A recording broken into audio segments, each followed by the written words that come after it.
Have you ever stood beneath a star-filled sky and felt that sense of wonder stirring deep within you? That profound connection to something greater than ourselves is part of an ancient human story, a story written in constellations and whispered through forests, passed down through countless generations.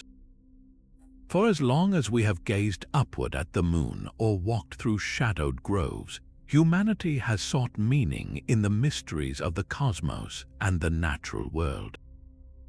These aren't just random tales, they are the very threads that have woven the fabric of cultures, beliefs, and identities across the globe.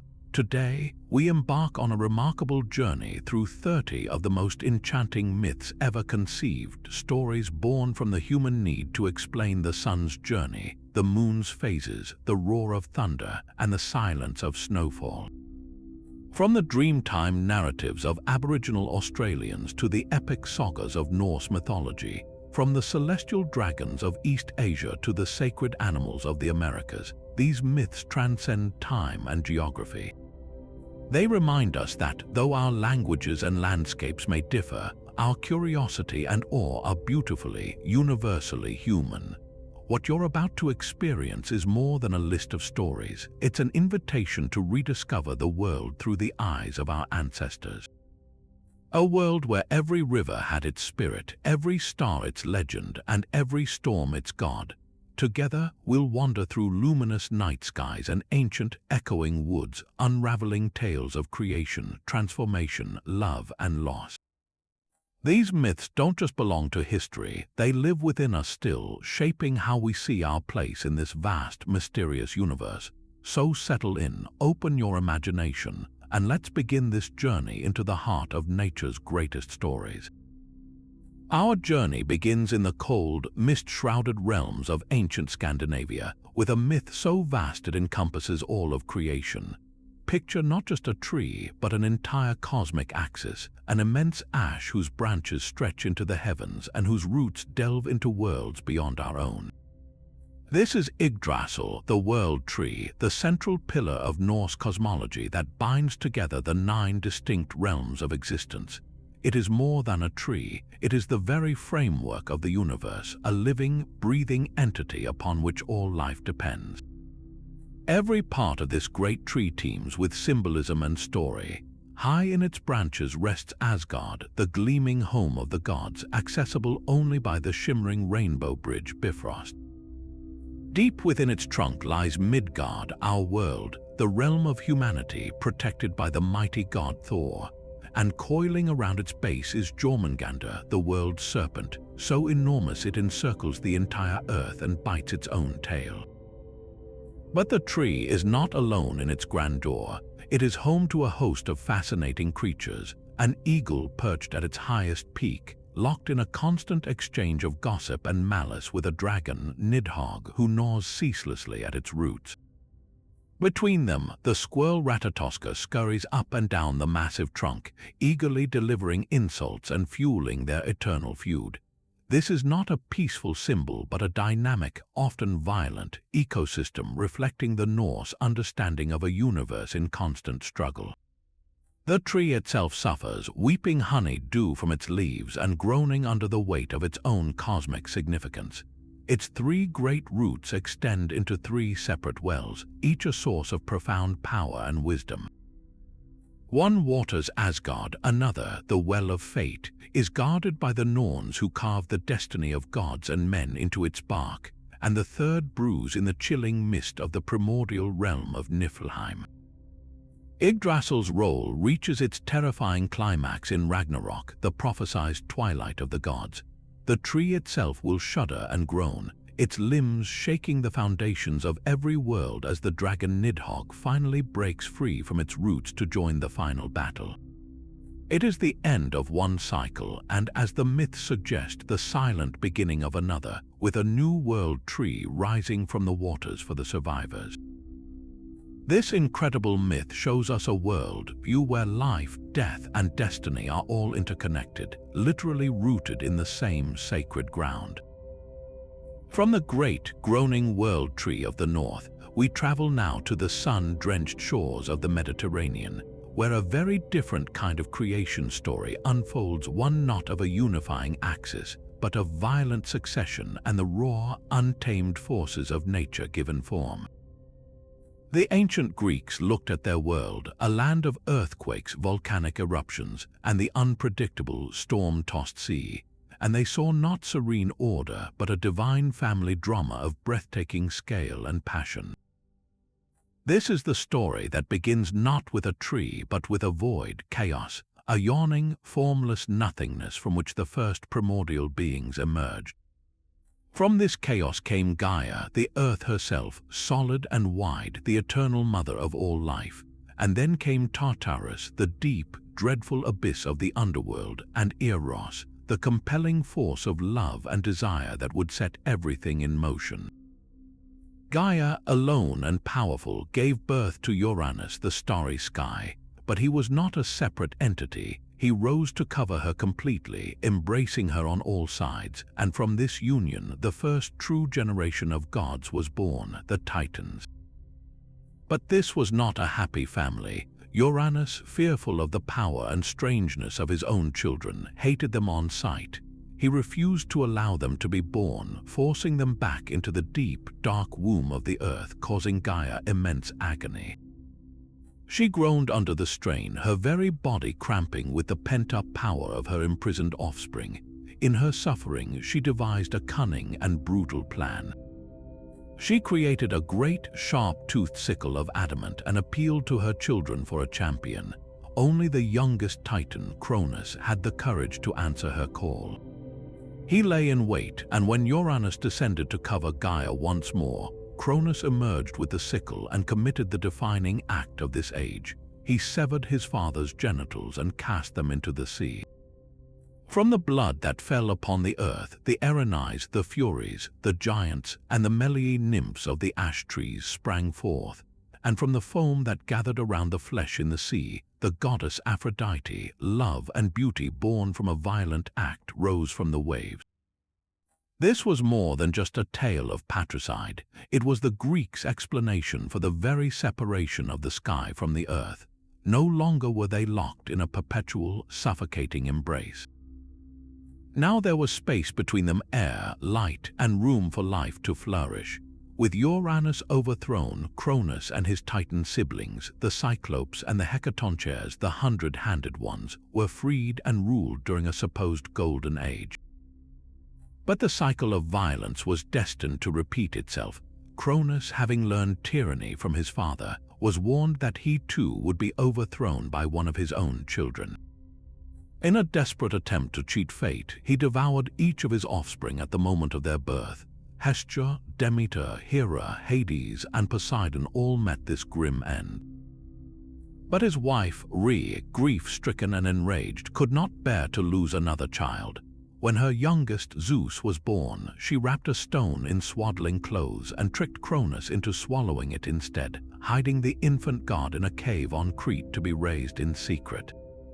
This act of maternal deception set the stage for the final, cataclysmic war that would define the cosmos, the Titanomachy.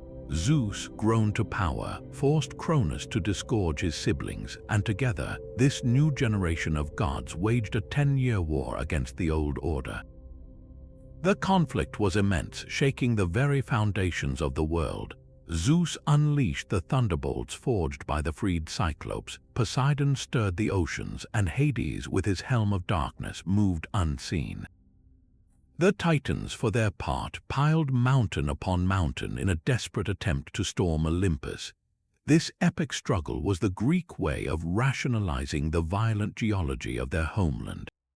A volcanic eruption wasn't just lava and ash, it was a titan buried beneath the mountain by Zeus, still struggling to break free. An earthquake was not tectonic plates shifting, but the heaving of the giant Enceladus buried beneath Sicily. The reign of the Titans was the ancient, chaotic state of the world, raw, untamed, and brutal. The victory of the Olympians represented the establishment of a new order, a cosmos where civilization, law, and destiny, though still subject to the whims of the gods, could finally take root. It was a myth that explained why the world is the way it is. separate, structured, but still echoing with the tremors of its violent birth. Leaving the tumultuous birth of the Greek cosmos behind, we now turn our gaze to the relentless, life-giving sun of ancient Egypt. Here, the daily cycle of day and night was not a simple celestial rotation, but a perilous divine drama of life, death, and rebirth, starring the mighty sun god Ra. Each dawn was not a guarantee, but a hard-won victory. The Egyptians saw the sun's journey as a voyage across the sky in a magnificent boat, a solar bark manned by a crew of deities with Ra at the helm.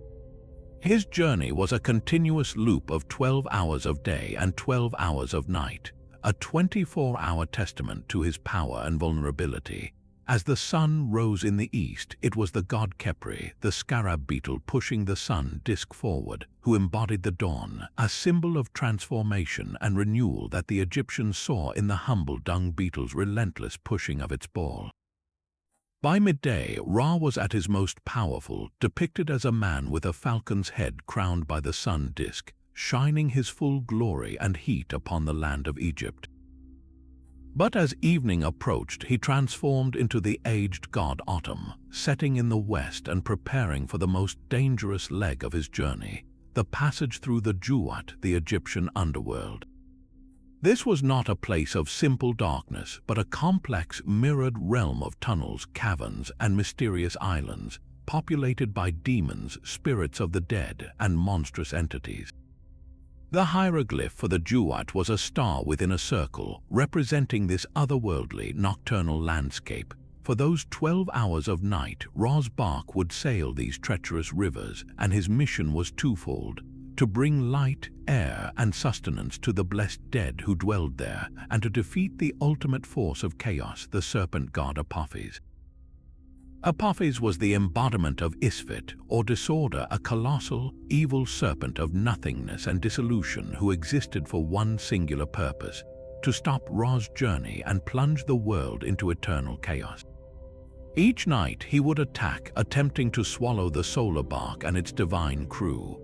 The ensuing battle was epic. Ra and his defenders, including the warrior god Set and the protective serpent Mehen who coiled around the bark, would fight Apophis with spears and knives. They would cast spells from the Book of the Dead to paralyze him and eventually subdue him, only for him to retreat and regenerate to attack again the following night. This eternal struggle was the Egyptian explanation for natural phenomena. An eclipse was Apophis momentarily gaining the upper hand. A violent storm or unusual darkness during the day was a sign of his attacks bleeding into the world of the living. The success of Ra's voyage was therefore absolutely fundamental to the cosmic principle of order, truth, and justice. His victory each night ensured the sun would rise again, that the crops would grow, and that civilization itself would continue. This entire celestial drama was beautifully detailed in tomb paintings and funerary texts like the Amjuat, which served as a guidebook to the Juat for the soul of the deceased pharaoh, who hoped to join Ra in his bark for eternity. To witness the sunrise in ancient Egypt was to witness a miracle, a divine renewal of a promise that order would always somehow triumph over chaos. After the dramatic struggles for cosmic order in Egypt, we find another profound story of cooperation and conflict, this time from the ancient Vedas of India. Here, the universe itself is seen as a vast, primordial ocean, and from its depths, the nectar of immortality would be won through an endeavor of unimaginable scale. The myth of the churning of the ocean of milk, or Samudra Manthan, presents a world where even gods and demons can temporarily set aside their eternal enmity for a greater prize. The Devas, the gods of light and order, had been weakened, their power and influence waning after a curse. Their rivals, the Asuras, beings of power and ambition often cast as demons, were ascendant. Both sides, however, craved Amrita, the divine elixir that granted immortality. To obtain it, they would need to work together to perform the greatest feat of strength the cosmos had ever witnessed. Their plan was as audacious as it was simple. They would use a mountain as a churning staff and a cosmic serpent as a rope to churn the ocean itself until it yielded its treasures. The mighty Mount Mandara was uprooted to serve as the churn, and the great serpent king Vasuki agreed to be the churning rope. The Devas took hold of Vasuki's tail, while the Asuras, believing the head to be the position of greater honor and power, took hold of his head. They began to pull back and forth, churning the milky waters with immense force, but the mountain had no foundation. It began to sink into the soft ocean floor. Seeing their great work threatened, Lord Vishnu, the preserver of the universe, took the form of a giant turtle, Kurma. He dived beneath the waves and placed the mountain firmly upon his own indestructible shell, providing the stable base needed for the churning to continue. The labor was immense and exhausting. As they pulled, Vasuki, suffering from the tremendous strain, began to exhale immense clouds of poisonous smoke and venom. This toxic haze threatened to overwhelm all of creation, choking the very life from the three worlds. In desperation, the Devas and Asuras cried out to Lord Shiva, the great ascetic god. Moved by compassion for all beings, Shiva gathered the entire ocean of poison into his hands and drank it. The venom was so potent it turned his throat a brilliant blue, earning him the name Nilakantha, the blue-throated one. He held the poison in his throat, preventing it from harming the universe, an ultimate act of self-sacrifice that allowed the churning to proceed. Finally, after this tremendous effort, the ocean began to yield its wonders. First came a deadly poison, then a series of miraculous treasures emerged from the frothing waves. The divine physician Dhanvantari appeared, holding the pot of Amrita. The beautiful goddess Lakshmi, the embodiment of prosperity and good fortune, arose from the waters, seated on a lotus, and she chose Vishnu as her eternal consort. The divine white horse Achchaishravas, the king of horses, sprang forth. The precious gem Kaustubh had emerged along with the divine Parijata tree, the wish-fulfilling cow Kamadhenu, and the beautiful Apsaras, celestial nymphs. And then, rising from the center of the ocean, came the moon, Chandra, cool and luminous, which Shiva placed upon his head as an adornment. But with the appearance of the Amrita, the fragile alliance shattered. The Asuras, seizing the pot, immediately broke their word and tried to claim the elixir for themselves alone. Once again, Vishnu intervened, this time taking the form of the enchantingly beautiful Mohini. Distracting the Asuras with her beauty, she offered to serve the nectar fairly to all. She served the Devas first, but by the time the Asuras realized the trick, the elixir was gone. A great battle ensued, but the now immortal Devas were victorious, re-establishing cosmic order. This myth is a masterpiece of symbolic storytelling. The churning represents the spiritual effort required to attain enlightenment, stirring the depths of our own consciousness to bring forth both poison and nectar.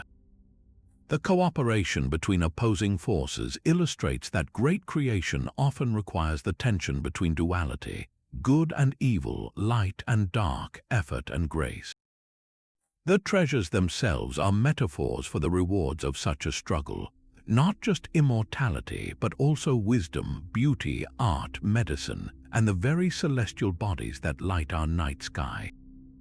It is a story that acknowledges the necessary and often painful friction that precedes any true and lasting creation. This intimate, animistic world stands in profound contrast to the epic battles and celestial dramas we've explored so far.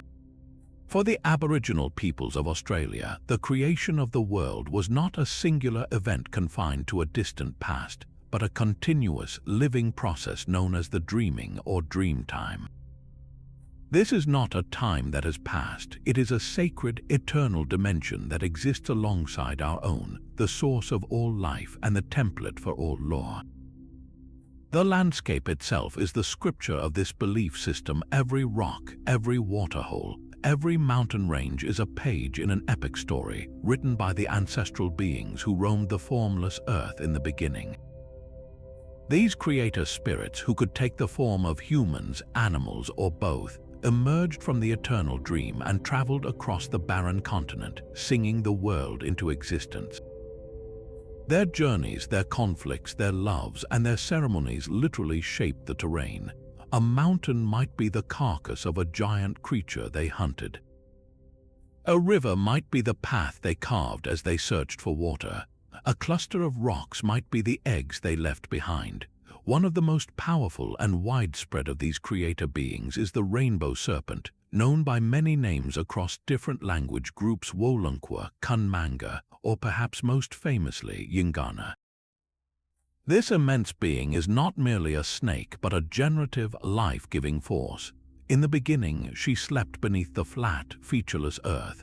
When she awoke, she pushed her way up through the crust, her massive body sculpting the valleys, gorges, and riverbeds as she moved across the land. Wherever she traveled, she called forth all living things, animals, plants, and the first people from within herself, placing them into the country they belonged to. Her movement was not just physical, it was spiritual, leaving behind a vibrational energy that connects all things.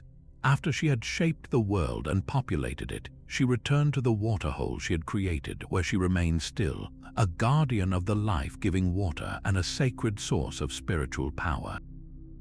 The stories of the rainbow serpent are deeply tied to the water cycle and fertility. In the dry season, she is dormant, but with the coming of the monsoon rains, she is revitalized, her rainbow-colored body arching across the sky as a promise of renewal and abundance.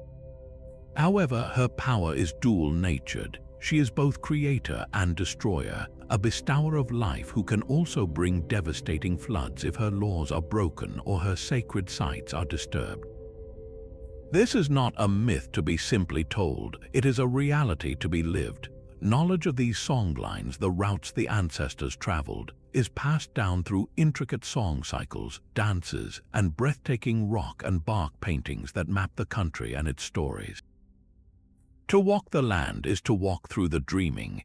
To know the songs is to navigate, to find water, to understand the seasons, and to know one's place within a vast, interconnected web of life and law that has endured for over 60,000 years.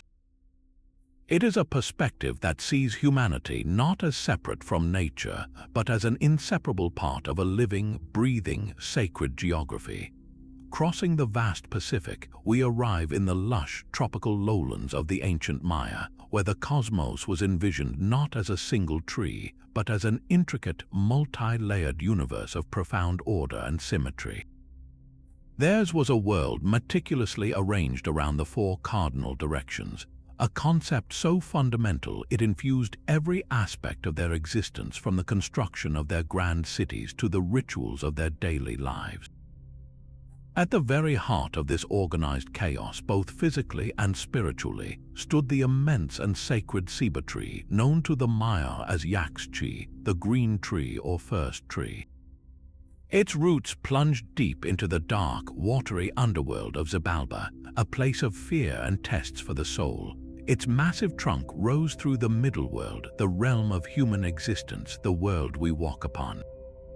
And its branches soared high into the heavens, the upper world, which was itself divided into 13 distinct layers, each home to different deities. This great tree was the axis mundi, the central pillar that connected all three realms, a conduit for spiritual energy and communication.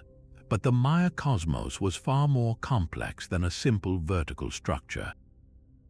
The four directions, the Lakin or east, the Chicken or west, the Zaman or north, and the Nohal or south, each held their own unique power, color, deity, and element, creating a horizontal cross that gave the world its stability and meaning.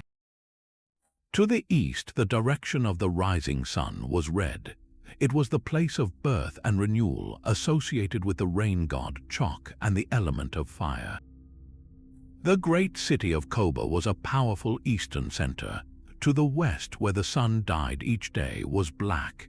This was the domain of the death gods and the underworld, a place of descent and endings, often linked with the element of earth.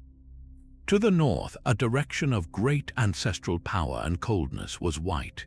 It was associated with the wind god Hurakan, from whose name we get the word hurricane, and the realm of the privileged dead, the element of air swirling around it. The magnificent city of Chichen Itza, with its sacred cenote, was a key northern power center. And finally, to the south, the direction of the sun's highest point and the right hand of the sun god was yellow. It symbolized warmth, growth, and sustenance, often connected to the element of water and the maize god Hunhunapu, the source of life itself. This cosmic model wasn't just theoretical, it was physically manifested in the world the Maya built. Their great pyramidal temples were not merely buildings, they were architecturally designed representations of sacred mountains, their steps symbolizing the journey between the worlds. The temples atop them were portals to the upper world. The vast plazas in their city centers, often arranged in a cross pattern, mirrored the four-directional cosmos. Even the brutal ball game, played in stone courts found in every major city, was a reenactment of this cosmic drama, where the movement of the ball represented the journey of the sun and the stars through the layers of existence, and the losing team's sacrifice was a necessary offering to maintain the world's balance. When a Maya king, or Cayuhul-Ajor, stood atop his temple at the center of his city, he was not just a political ruler, he was the living embodiment of the world tree. Through bloodletting rituals and visionary trances, he would channel the spiritual energy from the heavens and the underworld, traveling along the axis of the Seba to commune with the gods and his ancestors, ensuring the sun would rise, the rains would come, and the cosmic order would be maintained for another cycle. This intricate, interlocking system of direction, color, and divinity reveals a civilization that saw the universe as a vast, living, breathing entity of immense precision, and humanity's role was to actively participate in its perpetual and delicate renewal. Meanwhile, on the other side of the world, a creation myth of immense scale and poignant beauty was taking shape, one that speaks to a fundamental truth of existence, that creation is often an act of unimaginable personal sacrifice. This is the story of Pangu, the colossal primordial being who quite literally carved the cosmos out of chaos with his own body. Before Pangu, there was only a formless, swirling mass of cosmic energy, often depicted as a great black egg. Within this egg, the opposing yet complementary forces of yin and yang, dark and light, passive and active, were perfectly balanced and intermingled, and within this harmony, the giant Pangu was nurtured, asleep and growing for 18,000 years. Upon finally awakening, he found himself in absolute darkness, surrounded by this primordial chaos. Wielding a giant axe that had formed alongside him, he struck out with all his might, cleaving the egg in two. The lighter, purer yang energies, bright and airy, floated upward to form the heavens. The heavier, denser yin energies, dark and substantial, sank downward to coalesce into the earth. And there stood Pangu, now positioned between them, his head holding up the sky and his feet planted firmly on the earth, determined to prevent them from collapsing back into the void. For another 18,000 years, he stood in this immense solitary vigil. Each day, the sky grew 10 feet higher, the earth grew 10 feet thicker, and Pangu himself grew 10 feet taller to maintain the separation. He was the pillar, the living axis mundi, straining against the immense pressure of a universe in its infancy. This period of growth was the universe defining itself, establishing the fundamental laws of space and dimension through the sheer force of his will. Finally, after this second great epoch, the heavens were so high and the earth so solid that they were permanently fixed in place, secure from collapsing back into nothingness. His monumental task complete, the exhausted giant Pangu could finally rest, but his death was not an end, it was the ultimate act of creation. His body dissolved, transforming into every feature of the natural world.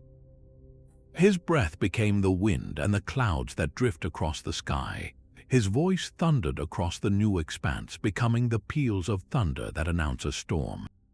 His left eye, radiant and warm, rose into the sky to become the sun, bringing light and day.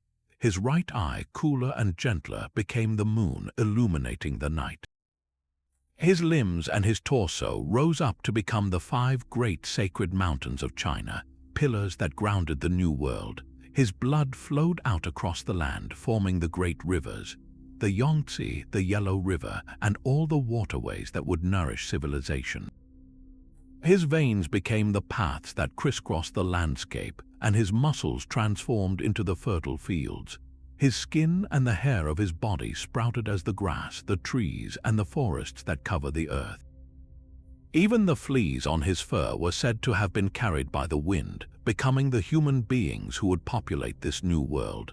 This profound myth is powerfully depicted in traditional Chinese art and modern animations, which often show him as a hairy, horned giant, his body covered in the very nature he would become, wreathed in the cosmic energies of yin and yang. The story of Pangu is more than a simple origin tale. It is a deeply philosophical reflection on the nature of existence. It presents the universe not as something created by a distant external god, but as the physical embodiment of a divine being. It speaks to a worldview where humanity and nature are not separate, but are intrinsically part of a single, sacred whole, all born from the same source. Every mountain is Pangu's bone, every river is his lifeblood, and every breath of wind is his eternal sigh. It is a myth that finds sacredness not in a realm beyond, but within the very substance of the world around us, a constant reminder that we are all living fragments of a magnificent cosmic sacrifice. But our journey through the cosmos of myth would be incomplete without venturing into the misty, green hills of the ancient Celts, where the barrier between our world and another is as thin as a morning dew. Here, the supernatural was not a distant concept in the heavens or the underworld, but lived right next door in the very next valley, just beyond the fringe of the familiar. The Celts saw the universe as a great tree with roots in our world and branches in the other world, a parallel dimension of eternal youth, beauty, and magic. This realm had many names, but perhaps the most poetic is Tur Na and Og, the land of the young. It was a place where time stood still, where sickness and decay were unknown, and where endless feasts, music, and joy were the only reality. Reaching it was a quest that consumed heroes, most famously the warrior Oisin, who fell in love with Niam of the golden hair and rode with her across the sea on her magical white steed, only to return centuries later to find all he had ever known turned to dust. But the most immediate inhabitants of this other world were the Aus-Shi, or the Shia, the people of the mounds. These were not the tiny, whimsical fairies of later Victorian tales, but a powerful, majestic, and often dangerous race of beings who were deeply intertwined with the forces of nature itself. They were the gods of old, the Tuatha De Danann, who, upon being defeated by the mortal Milesians, retreated into the hollow hills and ancient burial mounds that dot the Irish landscape, becoming the Shia. They were seen as the guardians of the wild places, the ancient oak groves, the lonely lakes, the towering cliffs, and the sources of springs. Their goodwill was essential for the fertility of the land, the success of the harvest, and the health of livestock. The turning of the seasons was not just a meteorological event, but a reflection of their moods and activities. Beltane, the festival of spring on May 1st, was a time when the veil between worlds was thin, and the Shia were particularly active, riding out from their forts to bless the land. Samhain, the precursor to Halloween on October 31st, was the opposite, a dangerous time when the barriers fell and the spirits of the otherworld could cross over freely, often with mischievous or malevolent intent. The relationship with the Shia was one of deep respect and cautious negotiation. Farmers would leave offerings of milk or bread at a hawthorn tree, known as a fairy tree, to ensure their cattle's health. To disturb a fairy fort or a ring of mushrooms known as a fairy ring was to invite catastrophe, soured milk, stolen children, or a lifetime of bad luck. This worldview created a landscape alive with meaning and consequence, where every hill had a story and every gust of wind could be a message. It was a way of understanding the delicate balance of nature, recognizing that humanity's survival depended on honoring the invisible forces that governed growth, decay, and renewal. To walk through the Irish countryside was to walk through a living story. constantly reminded that we share this world with other, older powers, and that a little reverence for the unknown is the wisest course of all. Now we travel to the eastern woodlands of North America, to a creation story deeply woven with themes of community, reciprocity, and the sacred bond between all living things. This is the powerful and beautiful Iroquois tale of Sky Woman and the birth of Turtle Island, a narrative that serves as a foundational philosophy for many nations. In the beginning, there was only a vast, endless celestial ocean, and above it, a place called Sky World, a realm of light and spirit where people lived on the fruits of a great tree at its center. It was a peaceful existence governed by respect and balance, but one day, a curious and expectant woman, known to us as Sky Woman, had a powerful dream that the great tree must be uprooted. Persuading her husband, he began to dig around its roots, but in doing so, he broke a hole right through the floor of the sky. Losing her balance, Sky Woman fell through the opening, tumbling downward toward the watery abyss below. As she fell, the birds and creatures of the sea saw her plight and knew they must help. The great geese of the sky flew up, catching her gently on their wings, slowing her descent and bringing her safely down. But they had no place to put her. There was only water in every direction, so they called a council of all the water animals to decide what could be done. The creatures agreed that earth from the bottom of the sea must be brought up to create a place for her to live. One by one, the strongest divers attempted the perilous journey. The beaver plunged deep but returned gasping for air. The loon tried next, but the depths were too great. Finally, the small and humble muskrat volunteered. Determined to help, she dove down into the cold, dark pressure. She was gone for so long that the others feared she had perished. But just as they were about to give up, her small body floated back to the surface. Clutched in her paw was a single tiny lump of precious earth. She had given her life to retrieve it. In honor of her sacrifice, the animals placed this bit of earth onto the broad, strong shell of a great turtle who had volunteered to carry it. Then something miraculous began to happen. The small piece of earth started to grow. It spread and spread across the turtle's back, forming a vast landscape of mountains, valleys, and forests, a new world. Sky Woman, with the help of the animals, walked upon this new earth. She sprinkled the seeds she had managed to clutch from the Sky World tree onto the land, and from them grew all the plants and medicines that sustain life. She gave birth to a daughter who in time bore twin sons, Flint and Sapling, who would go on to shape the features of this new world with their opposing natures of chaos and creation. This is why many indigenous peoples refer to North America as Turtle Island. The story is far more than an origin myth. It is a living code of ethics. It teaches that our world was born not from an act of violence or conquest, but from an act of collective care, of different species working together in a sacred partnership. It establishes that the very ground we walk on is a gift paid for by the ultimate sacrifice of the smallest and most humble among us. It instills a profound responsibility for balance and gratitude, a duty to protect all life because we are all relatives in this great chain of creation. The swimmers, the flyers, the crawlers, and the two-legged. Every time this story is told, it reaffirms a world view where humanity is not the master of nature, but one thread in a web of life, forever indebted to the turtle who carries us and the muskrat who gave everything so that we could live. Yet within this rich and vibrant world, a moment of devastating darkness once fell, a crisis born from conflict between the most powerful gods themselves. The sun goddess Amaterasu, the radiant ancestor of the imperial line, had a younger brother, Susanoo, the storm god. Where she brought order and growth, he embodied chaos and raw, untamed power. After a violent rampage that ruined her sacred rice fields and desecrated her weaving hall by flinging a divine horse through its roof, Amaterasu's grief and fury became absolute. She could no longer bear to look upon a world so scarred by such disrespect. she retreated into a deep, dark cave called Ama-no-Iwato, the Heavenly Rock Cave, and sealed the entrance with an immense boulder. Without her light, the world was plunged into an eternal, cold night. Crops withered, spirits fell, and the voices of 8 million gods cried out in despair as chaos reigned supreme. This was not merely a story about a missing sun. It was a profound metaphor for a world without harmony, without war, where unchecked emotions could shatter the balance of all creation.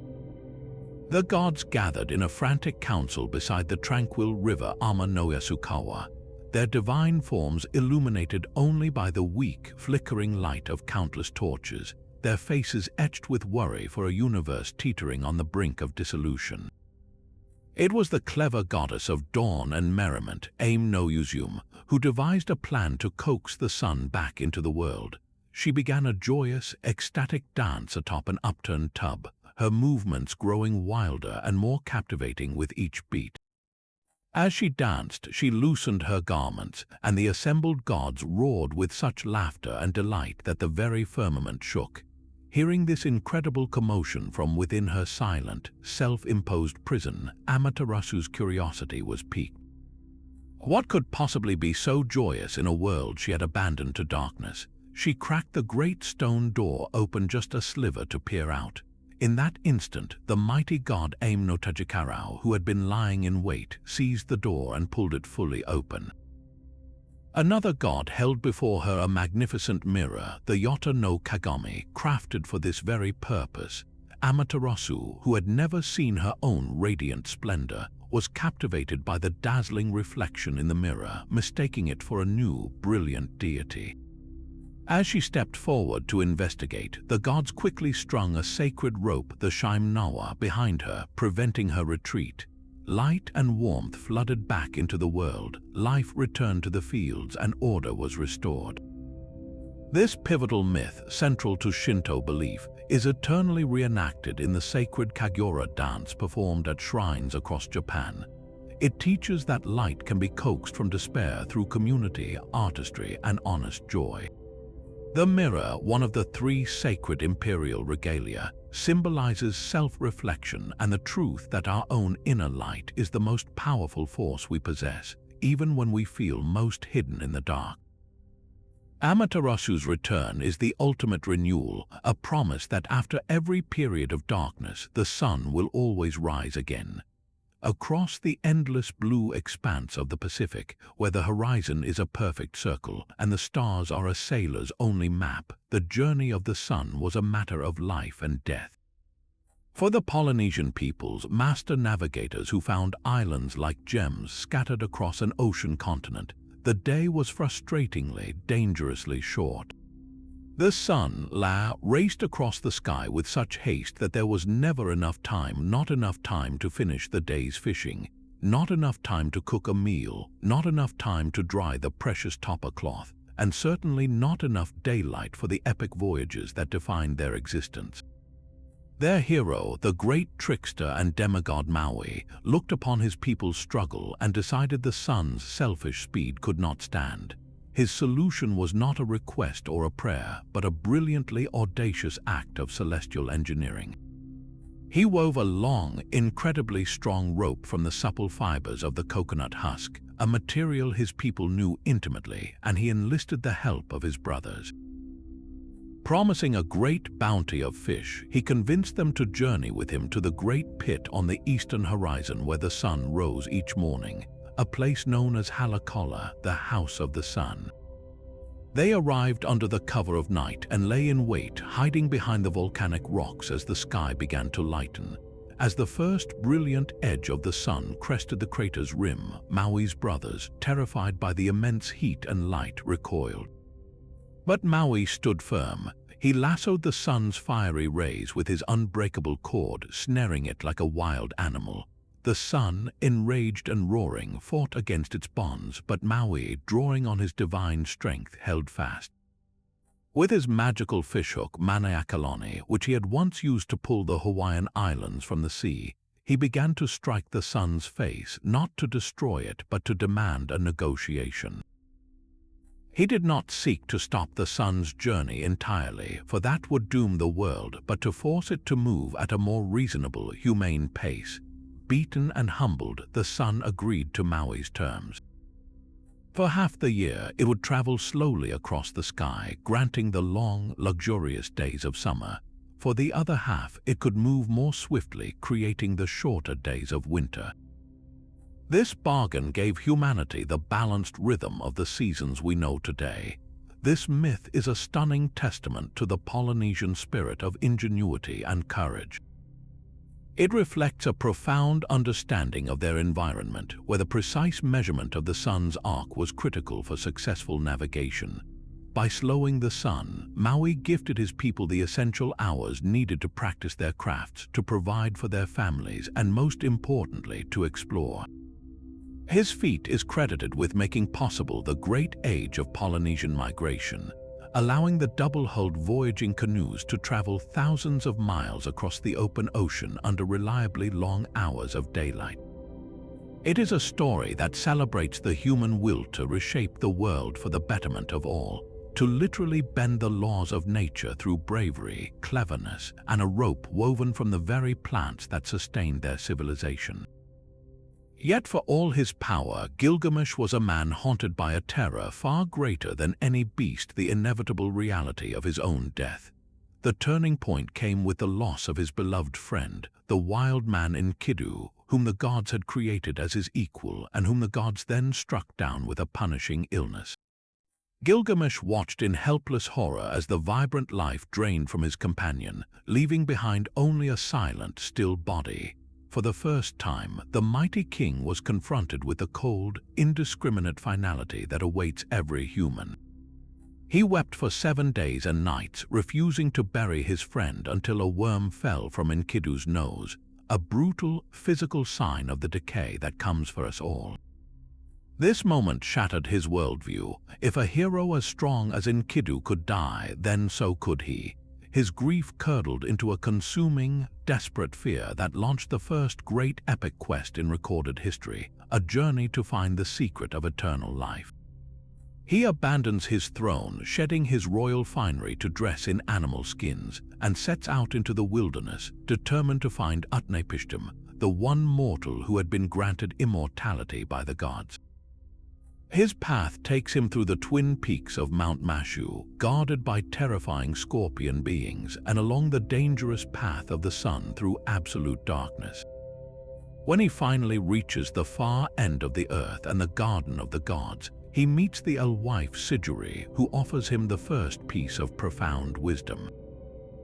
She advises him to abandon his futile quest and instead cherish the simple, mortal joys of life, a good meal, clean clothes, the love of a child. But Gilgamesh, blinded by his fear, cannot listen. He presses on, finally reaching Utnapishtim, the Mesopotamian counterpart to the biblical Noah, who survived a great flood by building a boat and was granted eternal life as a reward. Gilgamesh begs him for the secret. Utnapishtim responds not with a gift but with a challenge, pointing out the absurdity of a man seeking eternal life when he cannot even conquer sleep. He tells Gilgamesh to stay awake for 6 days and 7 nights. Exhausted from his journey, Gilgamesh immediately fails, falling into a deep slumber that proves his mortal nature. As a final consolation, Utnapishtim's wife convinces her husband to tell Gilgamesh of a magical plant that grows at the bottom of the sea, a thorny plant that can restore a man's youth. Using stones to weigh himself down, Gilgamesh dives deep, retrieves the plant and is overjoyed, planning to take it back to Uruk to share with his elders. But on his journey home, he stops to bathe in a cool pool, leaving the plant on the shore. In a moment of cruel irony, a serpent slithers up and steals the plant, immediately shedding its skin and being reborn young, which is why, the myth explains, snakes can shed their skin but humans cannot. Gilgamesh sits down and weeps, watching his last hope literally slither away. He returns to the towering walls of Uruk empty-handed, but he is not the same man. His journey has humbled him. He has stared into the abyss of his own mortality and returned with a new, hard-won wisdom. The epic concludes with him showing a visitor the magnificent walls of his city, not as a testament to his own glory, but as a testament to what mortals can achieve together. His legacy will not be an eternal life for himself, but a lasting civilization for his people. The story, preserved on 12 ancient clay tablets, is a heartbreakingly human meditation on a truth we all must face. It argues that true immortality is not found in avoiding death, but in what we create, what we build, and the stories we leave behind that are remembered long after we are gone. High in the thin, breathtaking air of the Andes, where the sky feels close enough to touch, lies a body of water so vast and so deeply blue it seems to hold the very essence of the heavens. This is Lake Titicaca, the highest navigable lake in the world, and to the Inca civilization, it was not just a geographical feature, it was the sacred birthplace of all existence. Their creation story begins not with a void or a cosmic egg, but in the profound, silent depths of these holy waters. In the time before time, the world was shrouded in darkness, a primordial age where nothing existed but this immense lake. From its depths emerged the supreme god Viracocha, the master of all things. He arose alone, full-grown and radiant, possessing the power of thought and speech alone to bring his will into being. His first act was to create the sun, the moon, and the stars, hurling them into the sky to illuminate the vast, empty expanse. But a world without life was a world without purpose. So Viracocha set about his great work of creation. Using the very clay from the shores of Lake Titicaca, he began to sculpt figures of people and animals, breathing life into each one. These were not generic models. He crafted distinct nations, giving each their own language, their own customs, their own songs, and their own destinies. He painted the specific clothing they would wear and determined the exact foods they would grow. He then commanded these first beings to descend into the earth, to travel through vast subterranean caves and tunnels called pacarinas, and to emerge onto the surface in the specific, distant lands he had chosen for them. This journey explained the Inca understanding of their own origins. They believed their ancestors emerged from a specific cave at Pacaratambo, a place of dawn, led by the first Inca emperor Manco Capac, who was often considered a son or direct agent of Viracocha himself. But Viracocha was not finished. He set out on a long, walking journey across the harsh and mountainous landscape to check on his creation. He appeared not as a radiant god, but as a humble, aged beggar, dressed in simple robes and carrying a staff. He traveled from village to village, testing the hearts of the people he encountered. In some places he was met with hostility and violence. In others he was shown kindness and generosity. To those who failed his test, his wrath was swift and terrible. He called down fire from the sky to consume them and turn their villages to stone, a warning etched permanently into the Andean landscape. But to the few who recognized the divine spark within the stranger and offered him shelter and food, he bestowed his blessings, promising them a future of greatness and abundance. After walking the length of the land, imparting knowledge of agriculture, art, and law to those he found worthy, his work was complete. He continued his journey west, walking across the waves of the Pacific Ocean until he disappeared from sight, promising one day to return. This myth was the absolute bedrock of the Inca imperial ideology. It justified their rapid expansion, or Tawantinsuyu, the land of the four quarters. They were not conquerors in their own eyes, but liberators, reuniting the scattered children of Viracocha under one divine mandate. The Sapa Inca, the emperor, was considered the living son of the sun, and thus a direct descendant of Viracocha's original creative act. His rule was not mere politics, it was a sacred duty to maintain the order that the creator god had established. The geography of the Andes itself was a constant reminder of this story. The strange, sculpted rock formations that dot the region were seen as the petrified remains of those who disobeyed the god. The countless streams and springs were the tears of Viracocha, and Lake Titicaca remain the most sacred site in the entire empire, a place of pilgrimage and the believed origin point of their dynasty. It is a creation story deeply rooted in a sense of place where the power of a god is not abstract, but is woven into the very soil, the water, and the stones of the world he designed. From the ordered cosmos of the Inca, we journey now into the ancient, deep forests of the Slavs, where the fundamental conflict of the universe was not fought in a distant heaven, but played out in the thunderous skies and dark, damp earth right above their heads.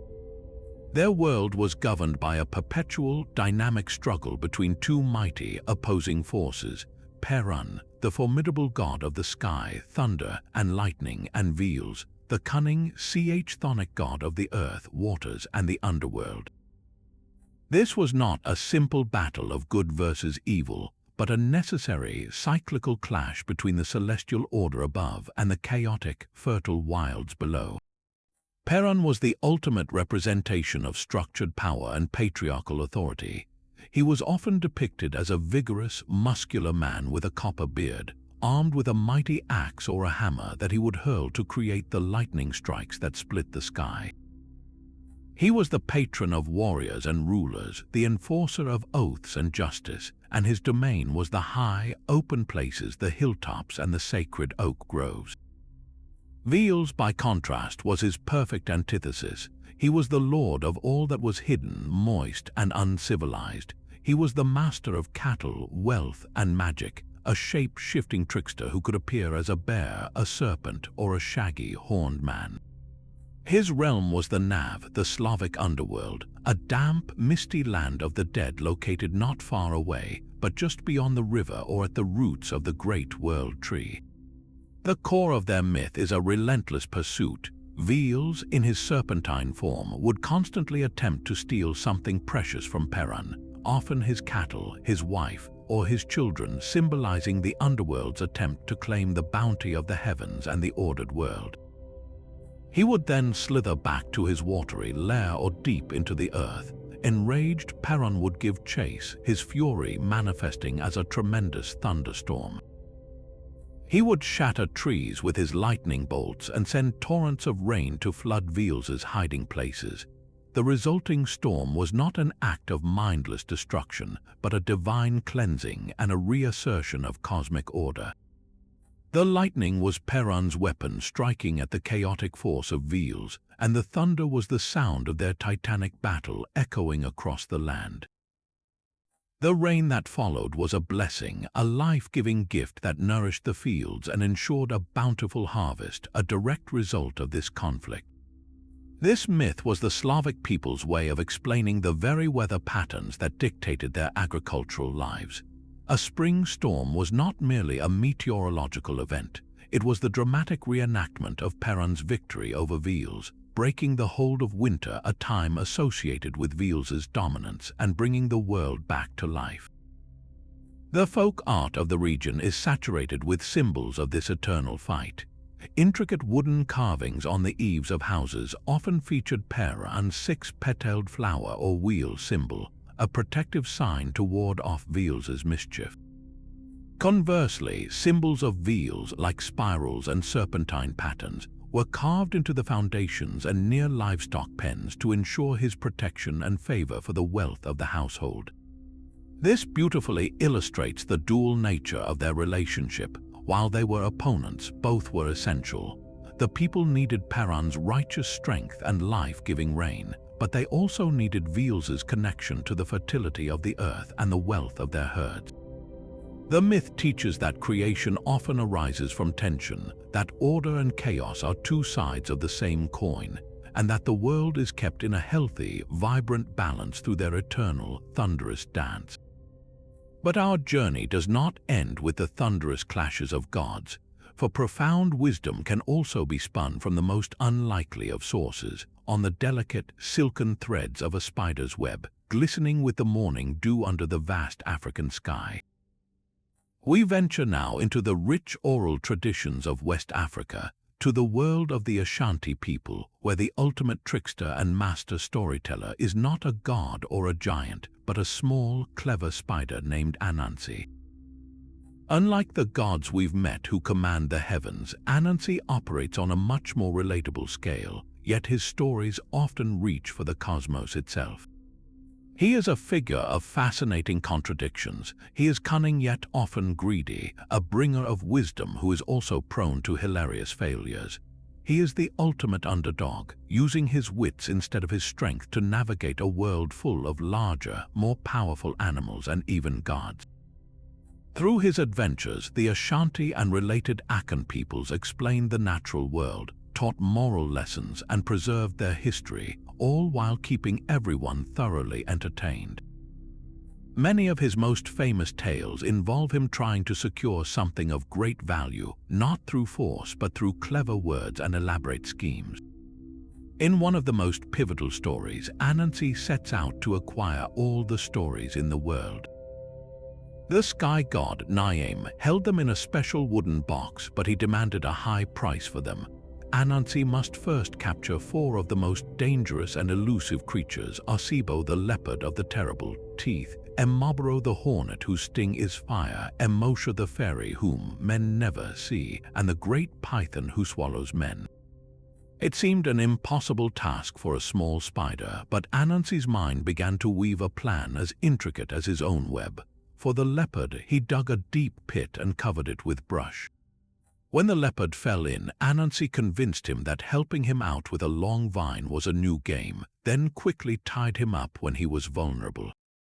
For the hornets, he filled a calabash with water and poured some over himself and a plantain, then told the hornets a storm was coming and offered the dry gourd as shelter, quickly sealing the entrance when they all flew inside. For the invisible fairy, he carved a wooden doll and covered its hand with sticky gum, then set it in the forest holding a bowl of yams. When the fairy came to eat and was stuck, her shouts of "let me go" made Anansi believe the doll was alive, allowing him to capture her. And for the great python, he simply used flattery, suggesting the python was not as long as a palm branch and tricking him into stretching out straight so he could be tied to it. One by one, he delivered these impossible captives to the sky god. Impressed and bound by his own word, Niame handed over the box of stories. From that day forward, all stories became known as Anansesum, the stories of Anansi. This myth explains why storytelling is such a vital human tradition and why the best stories often come from the clever and the small, not just the strong and mighty. But Anansi's connection to the cosmos goes even deeper. In other tales, he is directly responsible for the arrangements we see in the night sky. It is said that Anansi once grew so arrogant from his success that he believed he could gather all the wisdom in the world into a single pot and hide it where no one else could find it. He decided to hoard it at the top of the tallest tree. He tied the pot to his front and began to climb, but the pot kept getting in his way, making his ascent clumsy and difficult. His young son, Entekuma, watching from below, called out, "Father, why not tie the pot to your back? Then you could climb much easier." Anansi was so frustrated by the simple wisdom of his own child that he realized he could never truly possess all the wisdom in the world. In a fit of anger, he threw the pot down. It shattered upon the ground, and the wisdom scattered to the 4 winds, where it was collected by people everywhere. This is why wisdom is now dispersed all over the earth, and why we all have a little bit of it, and the pot itself. Some say the largest shard flew so high it became the moon, a constant reminder of failed greed and the importance of shared knowledge. In other variations, Anansi himself, in his endless adventures, was placed among the stars as a constellation, a celestial spider forever weaving his tales across the heavens for all to see. These stories were never meant to be simply read, they were meant to be performed. The traditional greeting for an Anansi tale is not "once upon a time," but a call and response. We do not really mean that what we are about to say is true. A story, let it come, let it go. This invites the audience into a participatory experience, a shared creation of the narrative. Through Anansi's successes and failures, the listeners learn about the consequences of greed, the value of cleverness over brute force, the importance of community, and the beautiful truth that even the smallest among us can change the world. He is a mirror to our own flaws and aspirations, teaching us to laugh at ourselves while we learn. His silken threads connecting the earth to the stars, the past to the present, and all of us to each other through the timeless power of a story well told. Now let us journey to the icy realms of the Norse, where the night sky itself was not a passive canvas of stars, but a shimmering, ethereal bridge to the afterlife.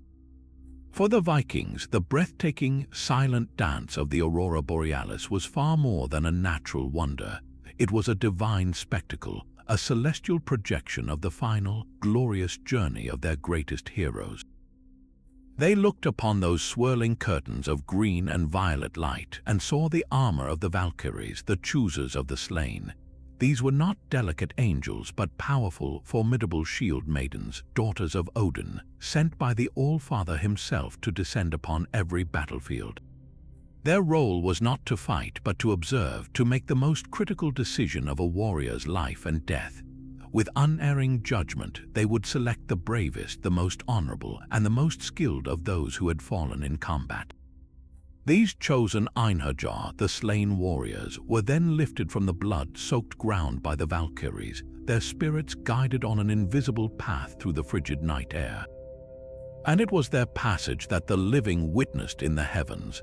The Vikings believed the mesmerizing, rippling light of the aurora was the glittering reflection of the Valkyries' polished shields and spears as they rode through the sky, their armor catching the light of a hidden celestial sun.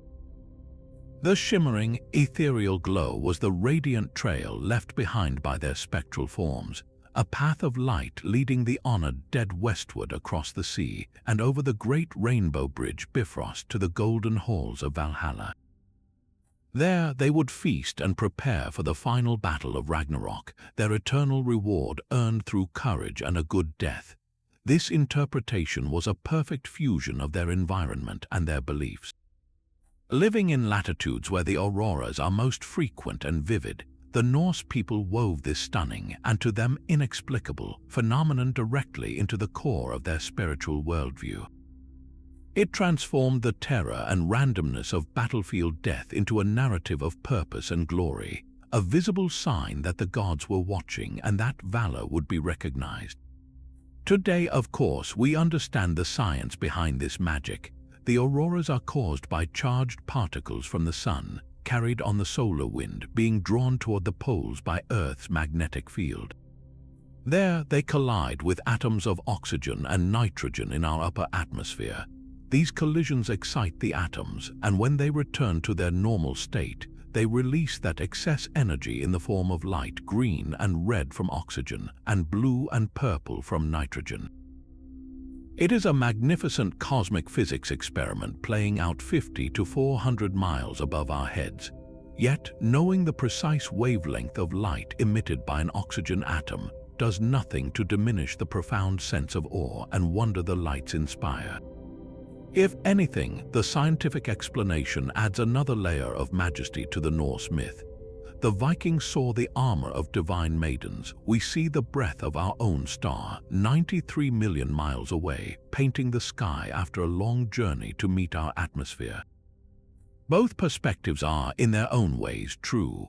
One is a story of heroic destiny written in the heavens. The other is a story of a protective planet and a life-giving star locked in a silent, beautiful dance. One does not cancel out the other. To stand beneath the aurora today is to stand at the intersection of science and spirit, to witness a phenomenon that can be fully explained and yet remains utterly mystical. It is to feel a connection to those Norse warriors of 1,000 years ago, who looked up at the very same shimmering lights and saw not particles but purpose, not physics but a path to eternity. The Valkyries may be a myth, but the profound human need to find meaning in the beautiful and the terrifying, that is as real as the light itself.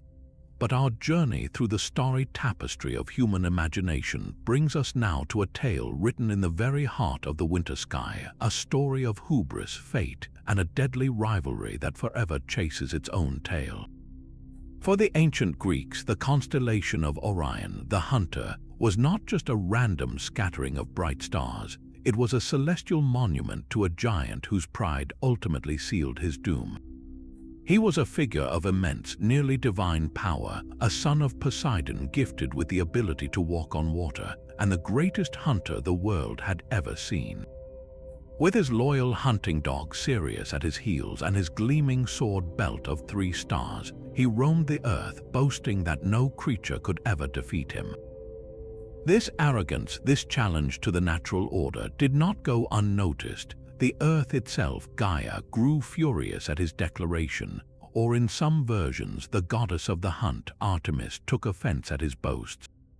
To put the mighty hunter in his place, she sent a single, lowly opponent, a giant scorpion crafted from the very soil and imbued with a venom so potent that a single sting meant certain death.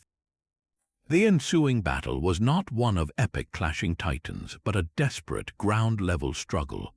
Orion, for all his strength and skill with a spear and sword, found his weapons useless against the scorpion's armored carapace and lightning-fast stingers.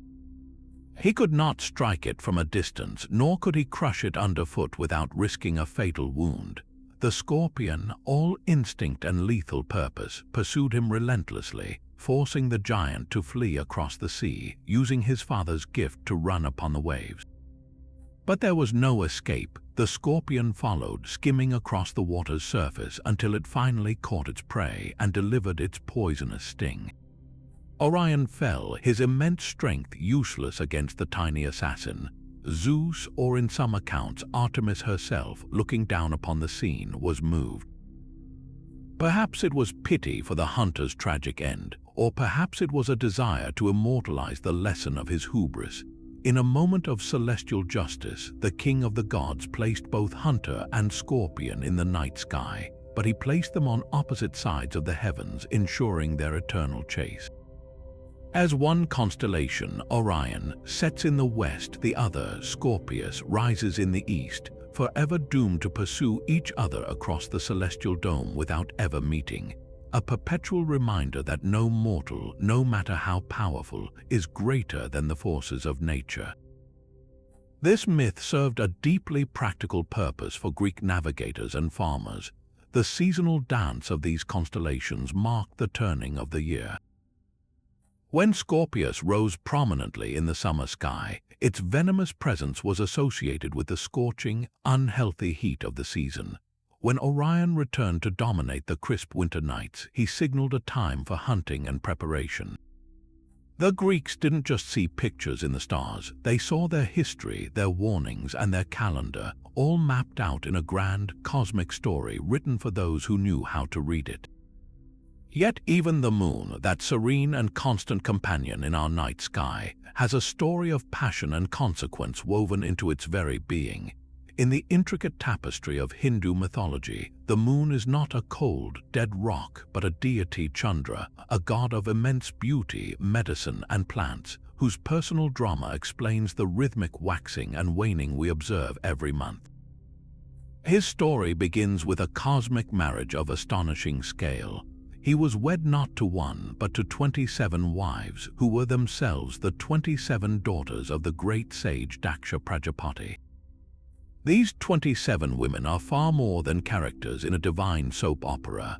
They are the nakshatras, the foundational lunar mansions of Vedic astrology and astronomy, the specific constellations or stars that the moon passes through during its monthly journey across the sky.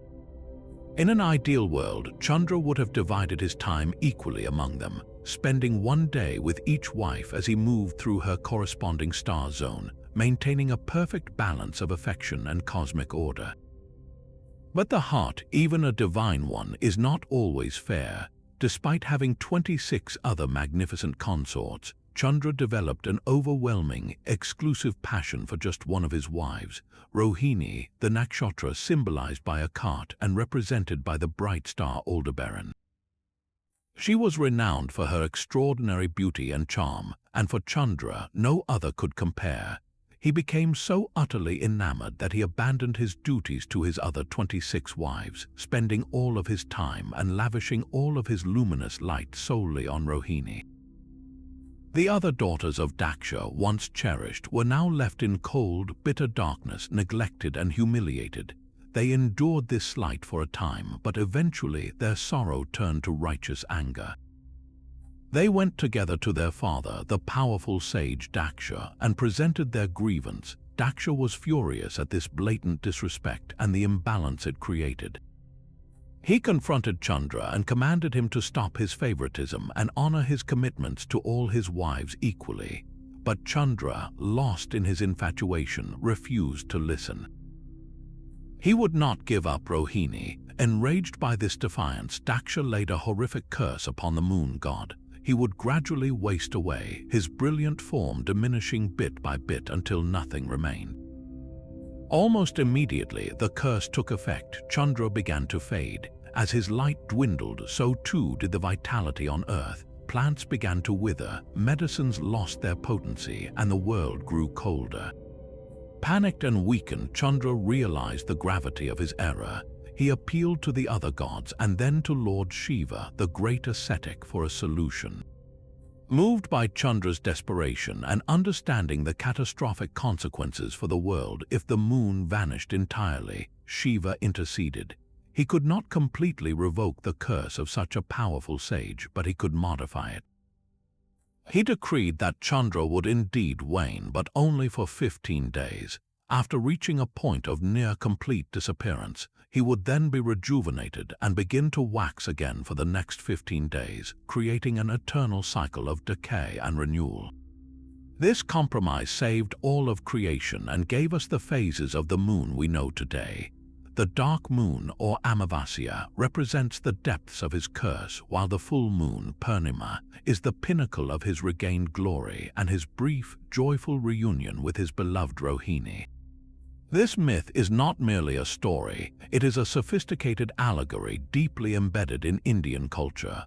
The 27-day lunar cycle directly corresponds to the moon's passage through each of the 27 nakshatras, a celestial calendar that still dictates the timing of festivals, weddings, and agricultural activities. The moon's perceived cooling effect is linked to its association with medicinal herbs and healing. And on a human level, the tale serves as a timeless lesson on the dangers of unchecked desire and the absolute necessity of duty and balance, reminding us that even divine beauty must bow to cosmic law. Among the Aztec people of Mesoamerica, time was not a linear march toward an end, but a series of immense repeating cycles, each one a complete world age that would inevitably meet its own catastrophic conclusion. Theirs was a cosmology of profound impermanence, where the very existence of the universe was a precarious gift, paid for by the gods and maintained only through constant sacrifice. This worldview is encapsulated in the epic myth of the 5 suns, or 5 eras, a narrative of creation and destruction that explained the volatile nature of their world, a land of earthquakes and volcanoes, and humanity's sacred duty within it. According to their beliefs, we are currently living in the 5th and final era, the sun of movement, all too aware that its end could come at any moment. The drama begins not with a single creator, but with a divine couple, Om Tukutli and Om Sahuatl, the Lord and Lady of Duality, who resided in the highest heaven, Omyakan. From their essence, 4 powerful sons were born, the Tezcatlipoca's, each associated with a cardinal direction and a color. These brothers, the black Tezcatlipoca, the blue Huitzilopochtli, the white Quetzalcoatl, and the red Tezcatlipoca, Xipe-Totuk, would be the primary actors in the drama of the 5 suns, their rivalries and collaborations shaping and then shattering each successive world. The first age was the son of Earth, or Nahui-Oslotl, ruled by the formidable black Tezcatlipoca. For 676 years, giant beings made of ash roamed the world, sustained by a diet of pine nuts.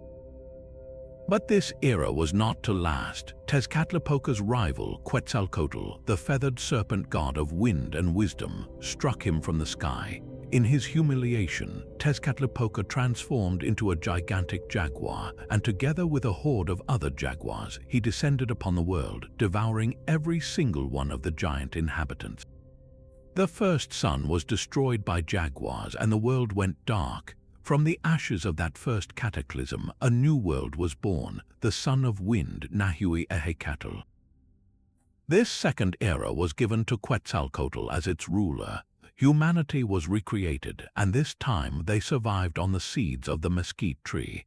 This age was one of great winds and constant motion. Yet again, the cycle of divine conflict repeated. Seeking revenge for his earlier defeat, Tezcatlipoca returned. He did not engage in direct battle. Instead, he used his cunning. He tricked Quetzalcoatl, and in a moment of weakness, the feathered serpent god was blown from his celestial throne by a hurricane of Tezcatlipoca's making. The people of this world, battered by the unimaginable winds, were themselves transformed. They clung to the trees to survive, but as the gales intensified, they were lifted into the air, becoming the monkeys that now swing through the jungles. The second sun was destroyed by wind, and the world was once more cast into darkness. The third age, the sun of rain of fire, or Nahui-ehekatl, was then established.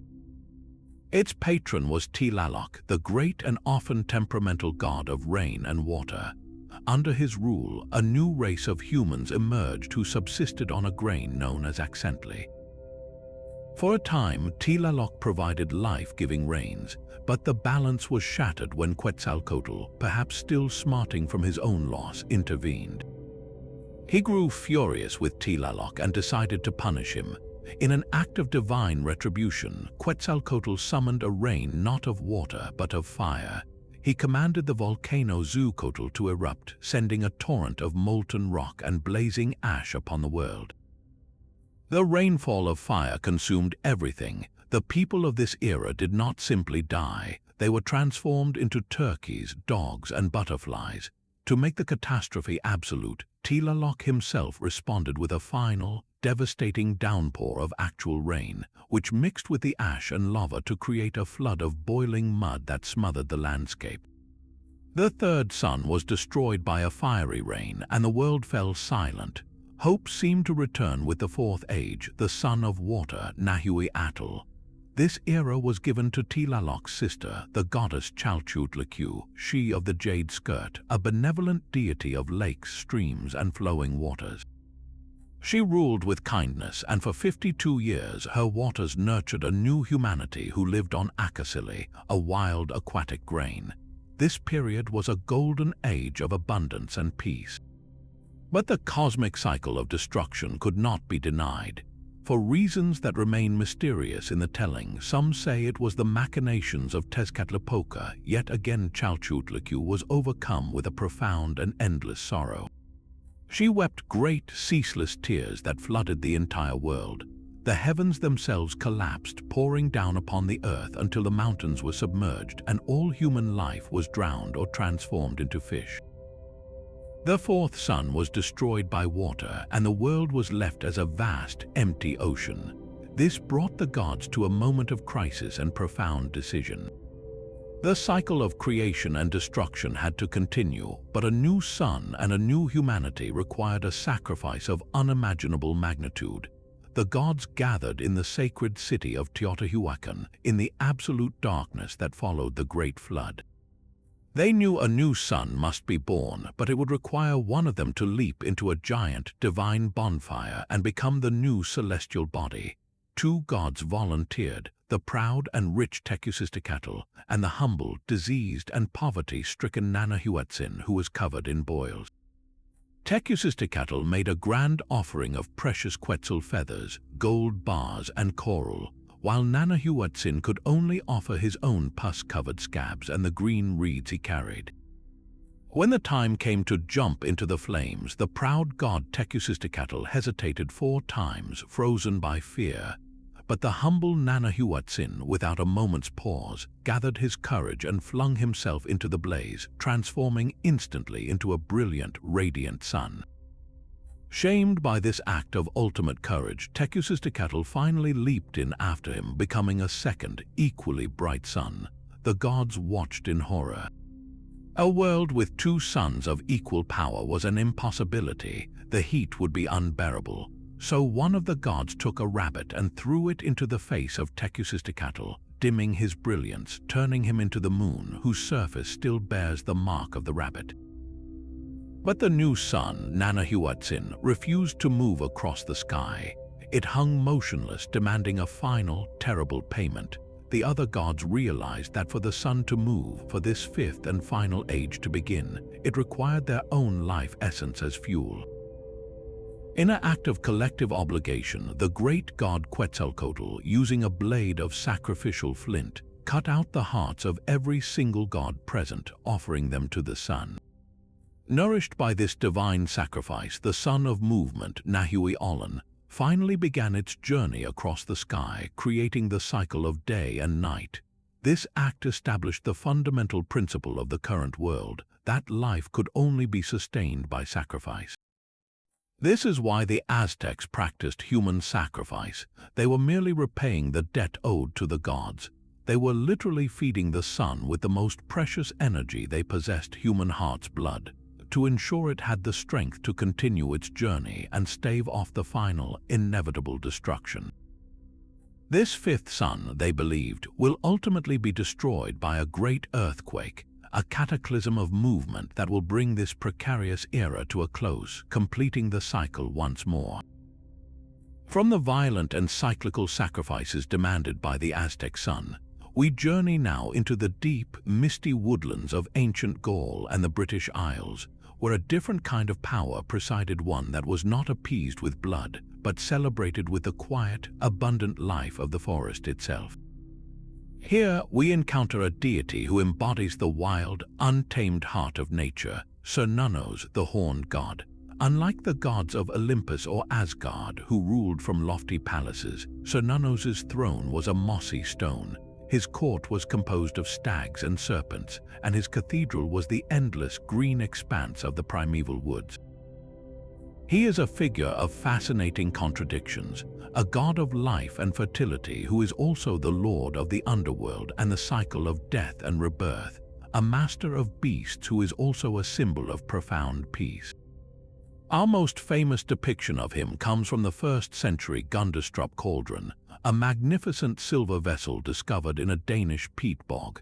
There he sits in the deep meditation of the lotus position, a torque, a symbol of nobility and the divine, hanging from his antlers and clutched in his right hand. His most striking feature, of course, is his majestic set of antlers, which crown him not as a king of men, but as the consort of the forest itself. In his left hand, he grasps a ram-headed serpent, a powerful chimera that symbolizes his dominion over both the earthly realm of grazing animals and the chthonic underworld wisdom represented by the snake. He is surrounded by a menagerie of wild creatures, a stag, a boar, a lion, a dolphin, each one a testament to his role as the lord of the animals, the protector and patron of all wild things. This imagery speaks to a worldview where humanity was not separate from nature, but an integrated part of a complex living system governed by a benevolent, if wild, spirit. Cernunnos was not a god to be feared, but one to be revered as the source of the forest's bounty. He governed the seasonal cycles that were essential for survival. In the spring and summer, he was the vibrant, fertile force that made the crops grow and the animals multiply. As the year turned to autumn, his antlers, like those of the stags he was associated with, would reach their full growth, symbolizing the peak of his power and the abundance of the harvest. But with the coming of winter, the stag sheds its antlers, and so too did the horned god appear to withdraw his vitality from the world, descending into the underworld, only to be reborn again with the returning sun. This eternal cycle of growth, decay, death, and regeneration made him a deeply comforting figure, a constant promise that life would always return after the long sleep of winter. His worship was likely less about grand temples and more about intimate rituals in forest clearings. One can imagine druids and common folk alike leaving offerings of grain, honey, or ale at the base of an ancient oak tree, seeking his blessing for a successful hunt, a healthy herd, or a fertile field. His spirit was invoked during the great seasonal festivals, particularly Samhain, the precursor to our Halloween, when the veil between the world of the living and the world of the spirits was at its thinnest. It was a time to honor the dead and acknowledge the necessary death that precedes rebirth, a concept perfectly embodied by the antlered god. Despite the Roman conquest of Gaul and Britain, which sought to overwrite native beliefs, the enduring power of Cernunnos never truly faded. The early Christian church, in its efforts to convert pagan populations, often demonized his image, transforming his benevolent antlers into the horns of the devil in an attempt to tarnish the old ways. Yet his essence persisted, woven into the folklore of the Green Man, a face of leaves and vines that peers out from the architecture of medieval churches, and in the enduring stories of Herne the Hunter, a spectral, antlered figure said to ride through Windsor Great Park. This resilience is a testament to the deep, primal human connection to the natural world that Cernunnos represents. In a modern age increasingly disconnected from the wilderness, the horned god stands as a powerful archetype, reminding us of our intrinsic bond to the cycles of the earth, the creatures we share it with, and the quiet, ancient magic that still stirs in the heart of the deepest forest. Across the vast ocean, in the island nation now known as New Zealand, the Maori people hold a creation story of breathtaking intimacy and emotional force. A tale not of solitary gods or cosmic battles, but of a family whose profound love for one another ultimately required a heartbreaking act of separation to allow for life itself. In the beginning, there was only a clinging, suffocating darkness. The Sky Father, Ranginui, and the Earth Mother, Papatuanuku, lay locked in a tight, perpetual embrace. They loved each other so deeply they could not bear to be parted, and between them, in that warm, dark space, their many children were born. These were not mere mortals, but the Atua, the powerful gods of the Maori world. Tain Mahuta, god of forests and birds, Tangaroa, god of the sea, Toherimatia, god of the winds and storms, Homia Taik, god of uncultivated food, Rongo Martain, god of cultivated foods, and the fierce, brooding war god Tumatoanga. For untold ages, these children lived in the cramped, lightless world between their parents, curled in the fetal position, their world defined by dampness and the sound of two beating hearts. They yearned for space to grow, for light to see by, for room to move and become who they were meant to be. A great council was held in the darkness. One by one, the sons debated what must be done.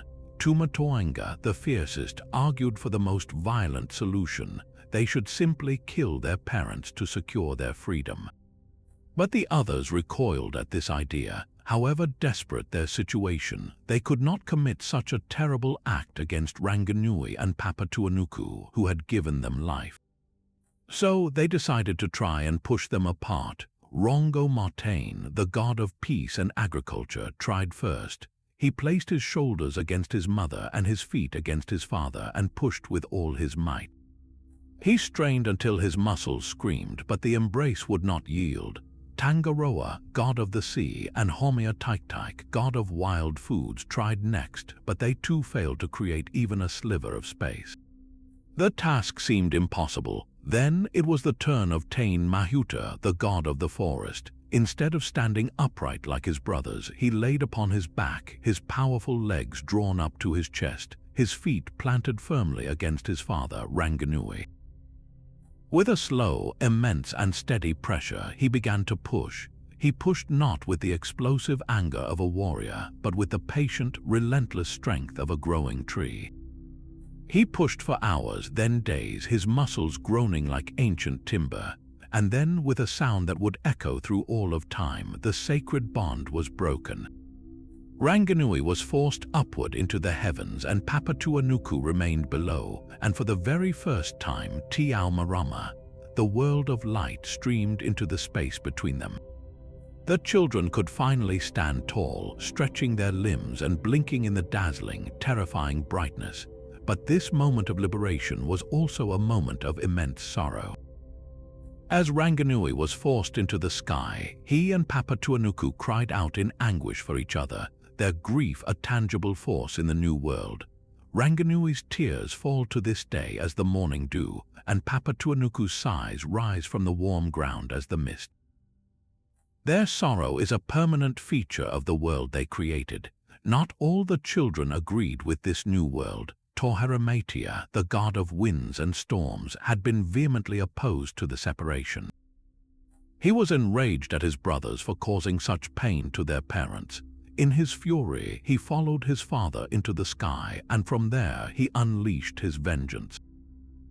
He created immense hurricanes and tornadoes, sending them to attack his brothers. He attacked Tain Mahuta, snapping his great forest trees and scattering his birds. He attacked Tangaroa, whipping his oceans into a frenzy and forcing the sea creatures to flee to the deepest trenches for shelter. The violence of his grief is still felt in the storms that batter Aotearoa. The other brothers, in turn, responded to this new world. Tumatoinga, the war god, found he could now hunt and make weapons from the forests of Tain and the fish of Tangaroa. He is the origin of human conflict, but Tain Mahuta, the separator, sought to beautify the world and ease the loneliness of his parents. He clothed his mother, Papatuanuku, in a magnificent cloak of green forests, and he placed sparkling stars in the sky to be his father's eyes, so Ranganui could always look down upon his beloved. This myth is not a distant story for the Maori. It is the living landscape of New Zealand itself. The mist that rises from the geothermal valleys of Rotorua is the warm breath of the Earth Mother. The rain is the Sky Father's tears. The magnificent, towering kori trees are the children of Tain Mahuta, still reaching upward. This profound narrative is carved into the very heart of Maori culture, most stunningly on the meeting houses or waranui. These buildings are architectural representations of the creation story. The roof is the Sky Father, Ranganui. The floor is the Earth Mother, Papatuanuku. The central pillar that connects them is Tain Mahuta, the separator, still holding them apart. The carved figures along the walls are the other children, the ancestors who forever gaze upon the space their family's sacrifice created. It is a story that explains the origins of the world not through conflict, but through a necessary and painful act of love, teaching that from the deepest bonds sometimes must come the most difficult separations, all to make room for the light and for the generations yet to come. Yet even the powerful bonds of family are tested by the ultimate separation, a theme that leads us from the green islands of the Pacific to the sun-baked plains of Mesopotamia, where a goddess's desperate love threatens to stop the very pulse of life itself. Here, in the cradle of civilization, the ancients watched the lush green of spring give way to the scorching, barren death of summer and believed they knew the reason why. This eternal cycle was not a mere meteorological event, but the direct result of a goddess's grief-stricken journey into the land of no return. The story of Ishtar, the formidable goddess of love, war, and fertility, and her descent into the underworld is one of the oldest recorded myths in human history, a narrative so powerful it echoes through the ages, from the cuneiform tablets of Babylon to the very heart of our understanding of seasonal change. It begins not with a quest for immortality, but with a seemingly simple human emotion, a reckless, all-consuming rage. The catalyst varies in different tellings. Some say it was the death of her beloved consort, Tammuz, the god of the harvest and shepherds. Others suggest it was a fit of pride or a challenge to the authority of her sister, Ereshkigal, the terrifying and lonely queen of the underworld. Whatever the spark, Ishtar, in her divine passion, decided to do the unthinkable. She would descend into the realm of Urkala, the land of the dead, a place from which no one, not even a goddess, was meant to return. She arrived at the outer gates of this seven-layered domain, a place of dust and darkness where the inhabitants are clothed like birds in feathers and they live on clay with no light to see by. At the first gate, she confronted the gatekeeper, who demanded to know her business. In a display of her tremendous power, she threatened to smash the door and raise the dead to devour the living if she was not let in. The gatekeeper, terrified, rushed to his queen, Ereshkigal, for instructions. Ereshkigal, though fearful of her sister's power, was also cunning. She gave the order to allow Ishtar to enter, but only according to the ancient, irrevocable laws of the underworld. And so, at each of the 7 gates, the gatekeeper stopped Ishtar and demanded a payment for her passage. This was no simple toll. At the first gate, he demanded the great crown upon her head. At the second, her earrings. At the third, the precious stones around her neck. At the fourth, the breastplate from her chest. At the fifth, her gem-studded girdle. At the sixth, the bracelets from her wrists and ankles. And at the 7th and final gate, the last vestige of her divine power, the garment covering her body. With each item relinquished, a piece of her identity, her authority, and her very power was stripped away. By the time she stood naked and powerless before her sister's throne, she was no longer the proud queen of heaven, but merely another soul in the land of the dead. Ereshkigal, seeing her rival rendered so vulnerable, did not show mercy. She unleashed her full wrath, fixing Ishtar with the eye of death and casting her into a dungeon, hanging her corpse like body from a stake. The consequences of this divine imprisonment were instantaneous and catastrophic on the earth above. With Ishtar, the goddess of fertility and desire, trapped in the underworld, all procreation on earth ceased. The bull would not mount the cow, the man would not approach the woman.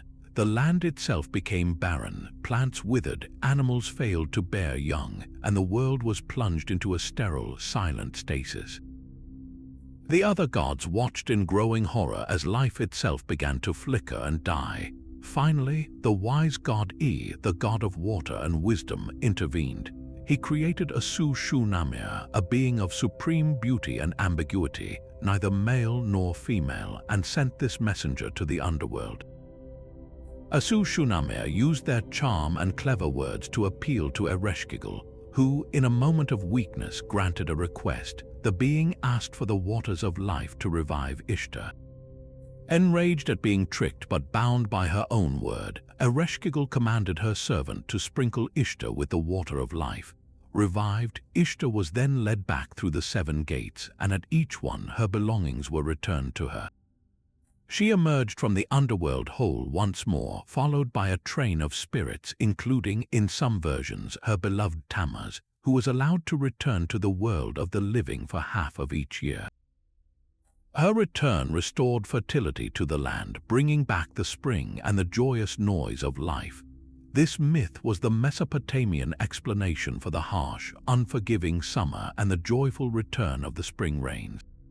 The 6 months Tammuz spent in the underworld were the hot, dry months when the vegetation died, and his return marked the season of growth and renewal. The story is a profound exploration of the inextricable link between love and loss, fertility and death. It teaches that even the gods are subject to the laws of the universe, that power must sometimes be sacrificed to be regained, and that the descent into darkness, whether born of grief, rage, or love, is a transformative passage that can ultimately lead to a more profound understanding of life itself. But where some myths seek to explain the cosmic order or the seasons, others tell of humanity's own ingenuity and its power to draw abundance directly from the heart of nature itself.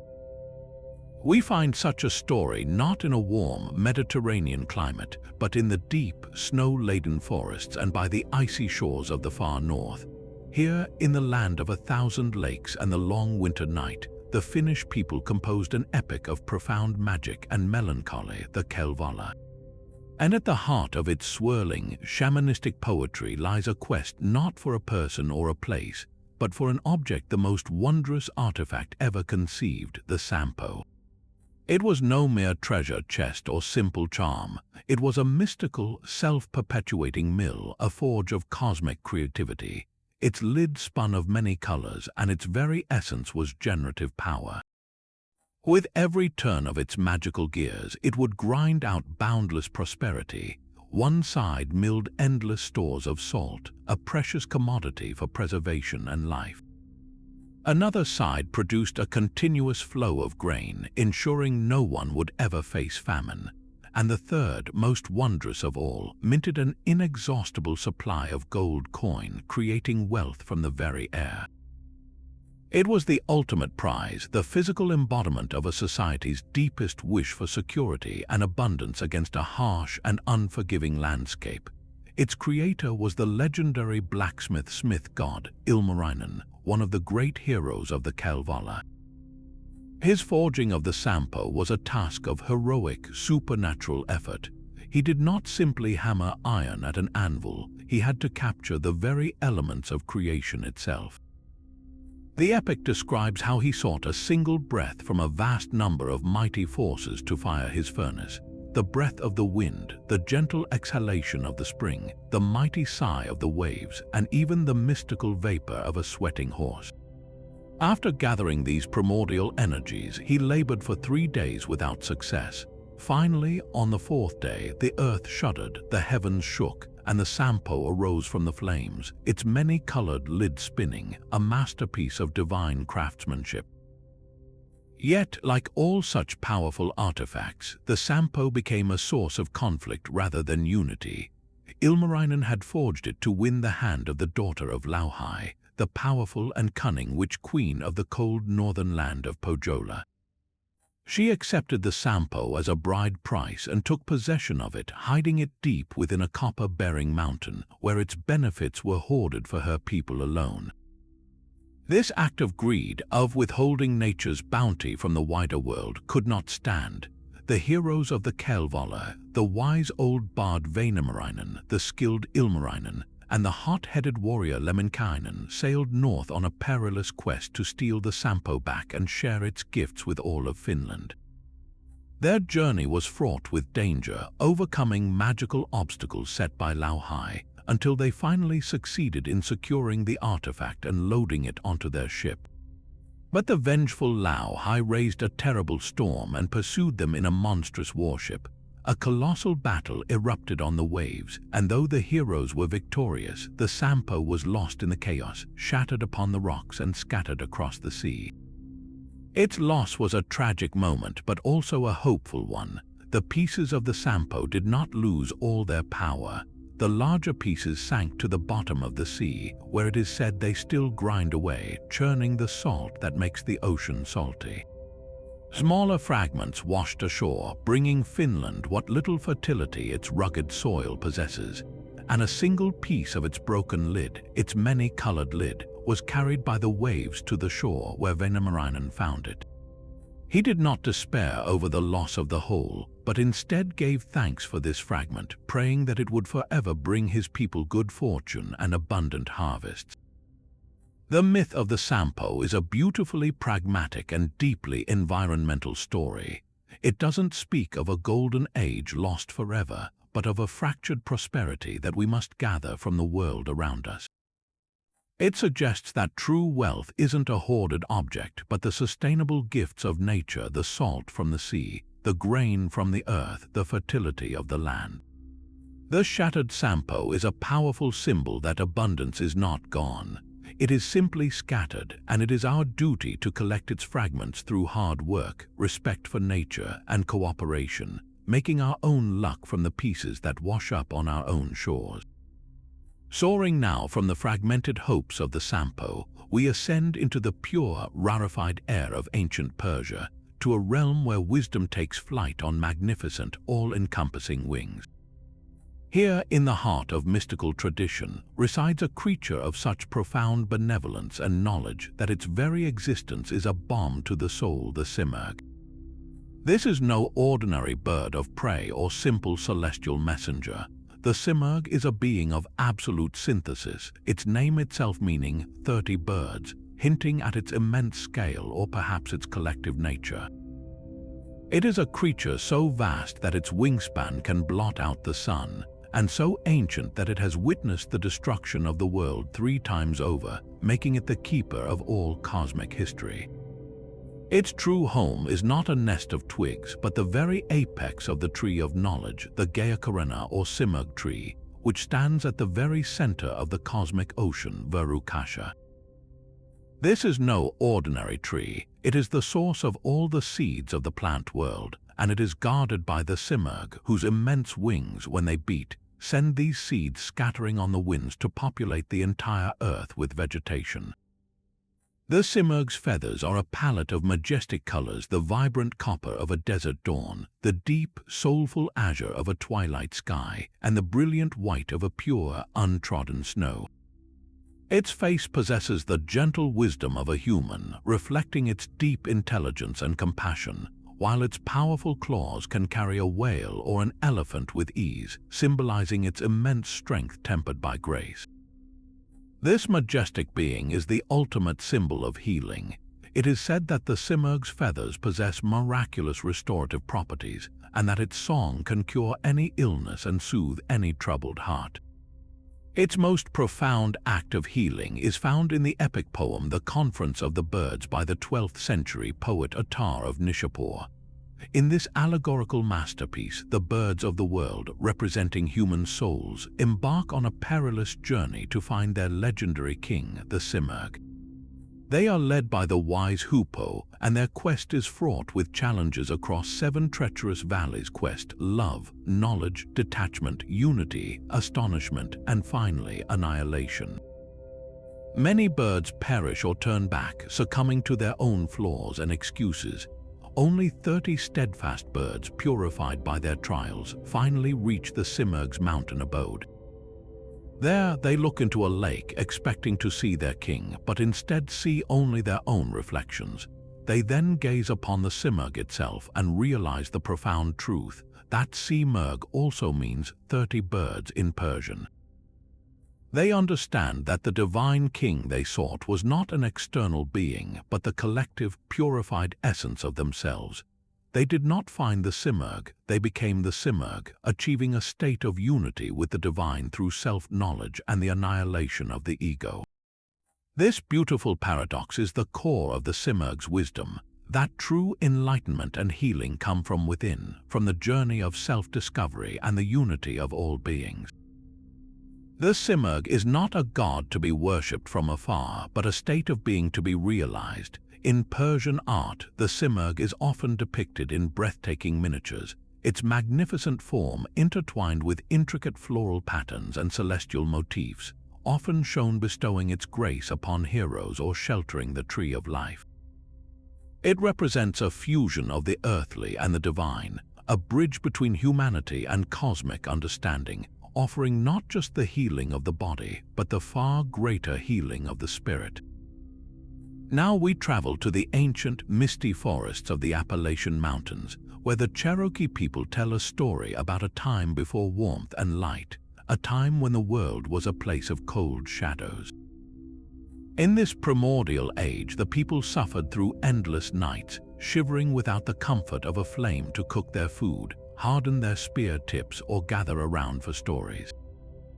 All the fire in the world was held jealously by a single, selfish being, the Thunder Beings, who kept it isolated on a remote, waterlocked island in the middle of a vast river. The people could see the distant, tantalizing glow of the fire and the smoke that rose from the island, but the churning, icy waters made it impossible to reach. This was not a task for a single hero or a mighty god. It was a challenge that would require the unique skills of the entire animal community, each creature offering its own particular strength for the good of all. A great council was held, and the animals, moved by compassion for the suffering humans, volunteered for the perilous mission. The plan was as dangerous as it was simple. They would swim to the island, retrieve a single ember, and bring it back to share. The first to attempt the journey was the great buzzard. With his powerful wings, he flew high above the river, but as he swooped down toward the coveted fire, the intense heat singed his feathers black and scorched the skin on his head, leaving him bald and forever marked by his brave attempt. Next, the powerful raven made his approach. He was certain his black feathers would protect him from the heat, and he soared directly into the smoke. But the fire was too fierce. The rising heat currents buffeted him, and the flames scorched his feathers until they were permanently blackened, forcing him to retreat, gasping. One by one, other animals tried and failed. The snakes were driven back by the heat, and the great owls were blinded by the smoke. It seemed the quest was doomed to failure. Then the smallest among them stepped forward. It was the water spider, a tiny creature known for her ability to dart across the surface of the water. She offered to try, but the other animals scoffed. How could she possibly carry a burning coal? She would be incinerated. Undeterred, the water spider wove a tiny, perfectly crafted pot out of thread from her own body, a small, tusty bowl that she could carry on her back. She then skated across the surface of the water, her delicate legs barely making a ripple. When she reached the island, she was so small and quiet that the thunder beings did not even notice her. She darted nimbly through the tall grass, avoiding the blazing central fire, and found a single, perfect coal that had popped out onto the cool earth.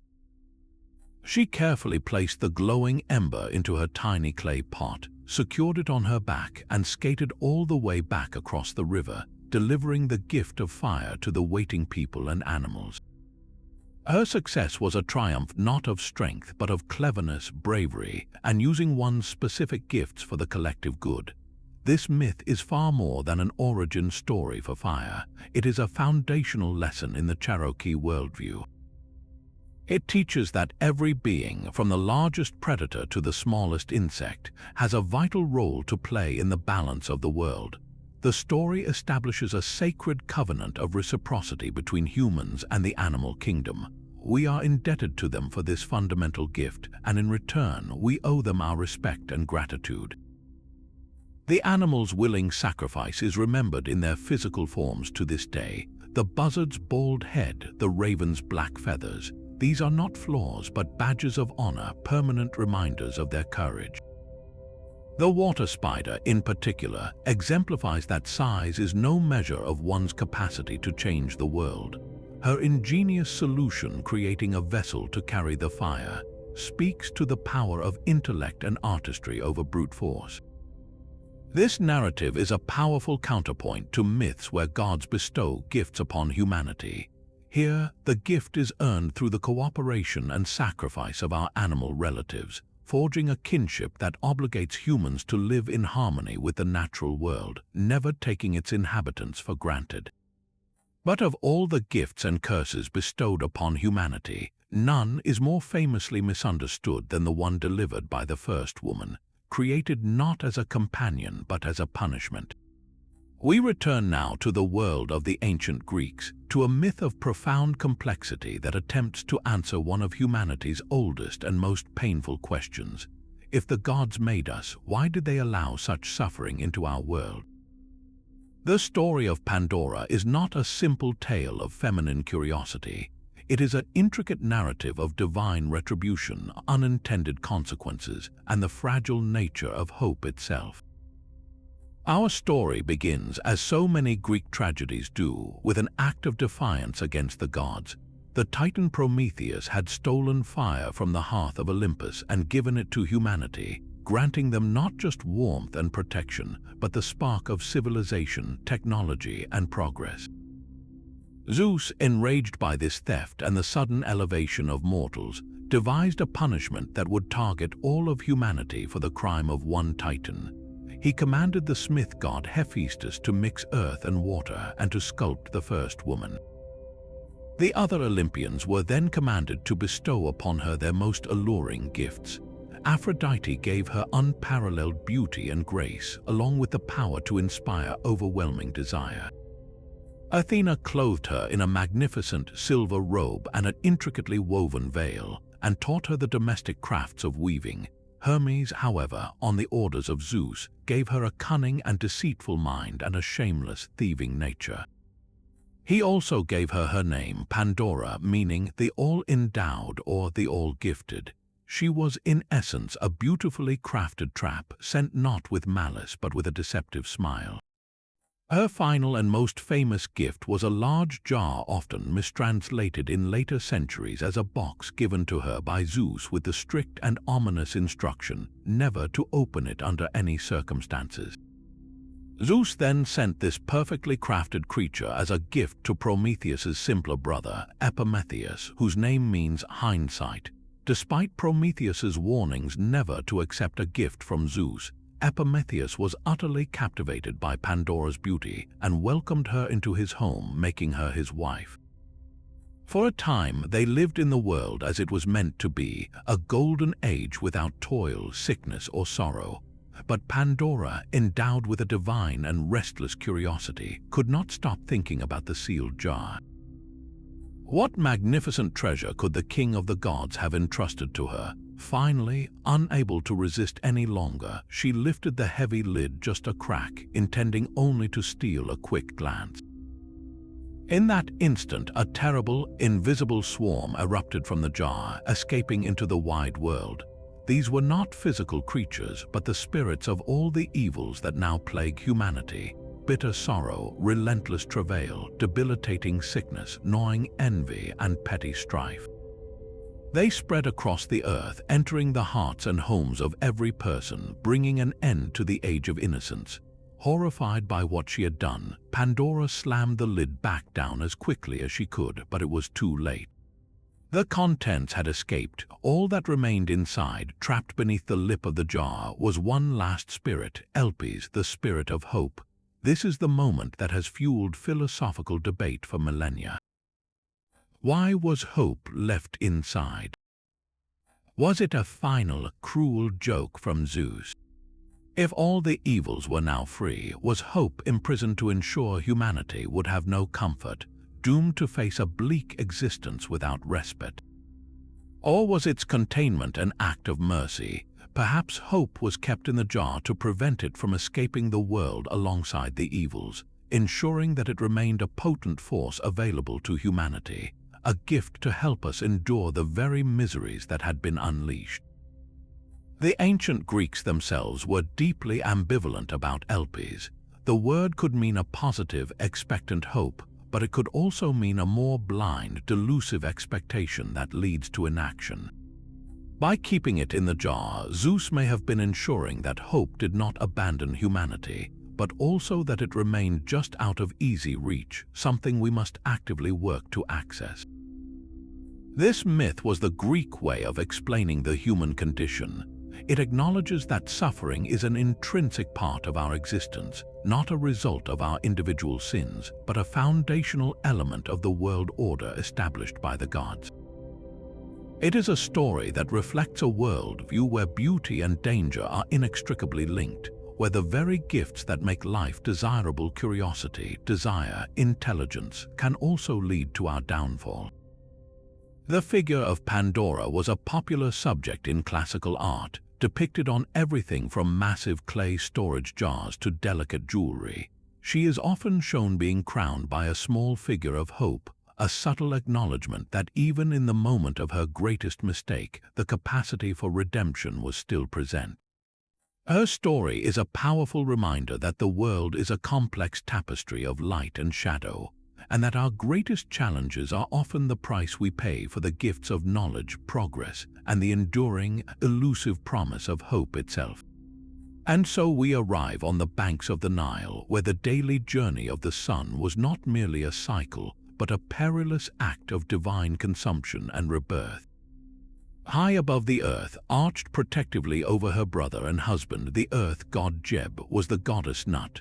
Her body was the sky itself, a vast, naked woman covered in stars, her fingertips and toes touching the four horizons, her spine the milky path across the heavens. Each evening, as Ra's bark completed its voyage across the day sky, it would approach the western horizon, which was not an abstract line but the mouth of the goddess.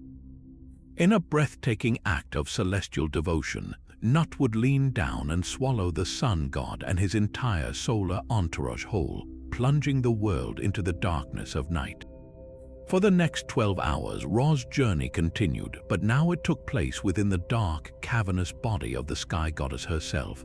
This was not a passive transit, it was a process of renewal. The aging sun god, now in his form of the ram-headed autumn, would travel through Nut's starry torso, absorbing her life, giving energy and wisdom from the spirits of the dead who resided within her. He was nourished and revitalized by the very substance of the cosmos, As dawn approached, the rejuvenated sun, now the scarab beetle Kepri, symbolizing rebirth and new life, would be born anew from Nut's womb at the eastern horizon. The goddess would strain and contort herself, her body often depicted in tomb paintings as being held aloft by her father, the air god Shu, to separate her from Jeb and create space for this daily miracle. This entire incredible cycle, swallowing at dusk, journeying through the night, and giving birth at dawn, was Nut's eternal, loving service to the world. Egyptian astronomers mapped her body across the heavens, identifying specific constellations as parts of her anatomy. The daily disappearance and reappearance of the sun was not a guarantee. It was a fragile, divine process that required the perfect alignment of celestial forces. This myth provided a profound sense of comfort and order. Every sunset was not an ending, but a promise of a new beginning, a cosmic reassurance that the gods were actively maintaining the balance of matter.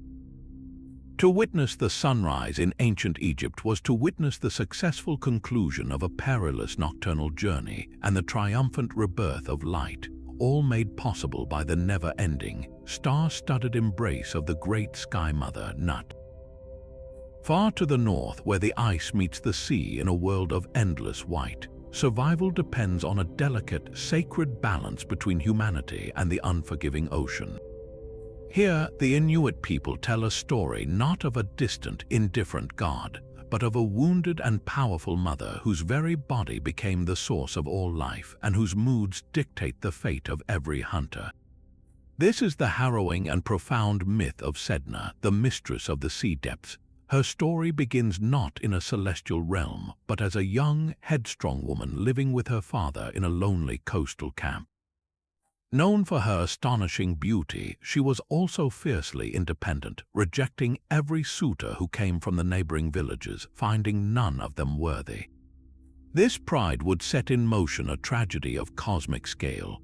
One day, a handsome stranger in a magnificent kayak, adorned with glossy furs and promising a life of comfort in a warm, abundant land, arrived to woo her.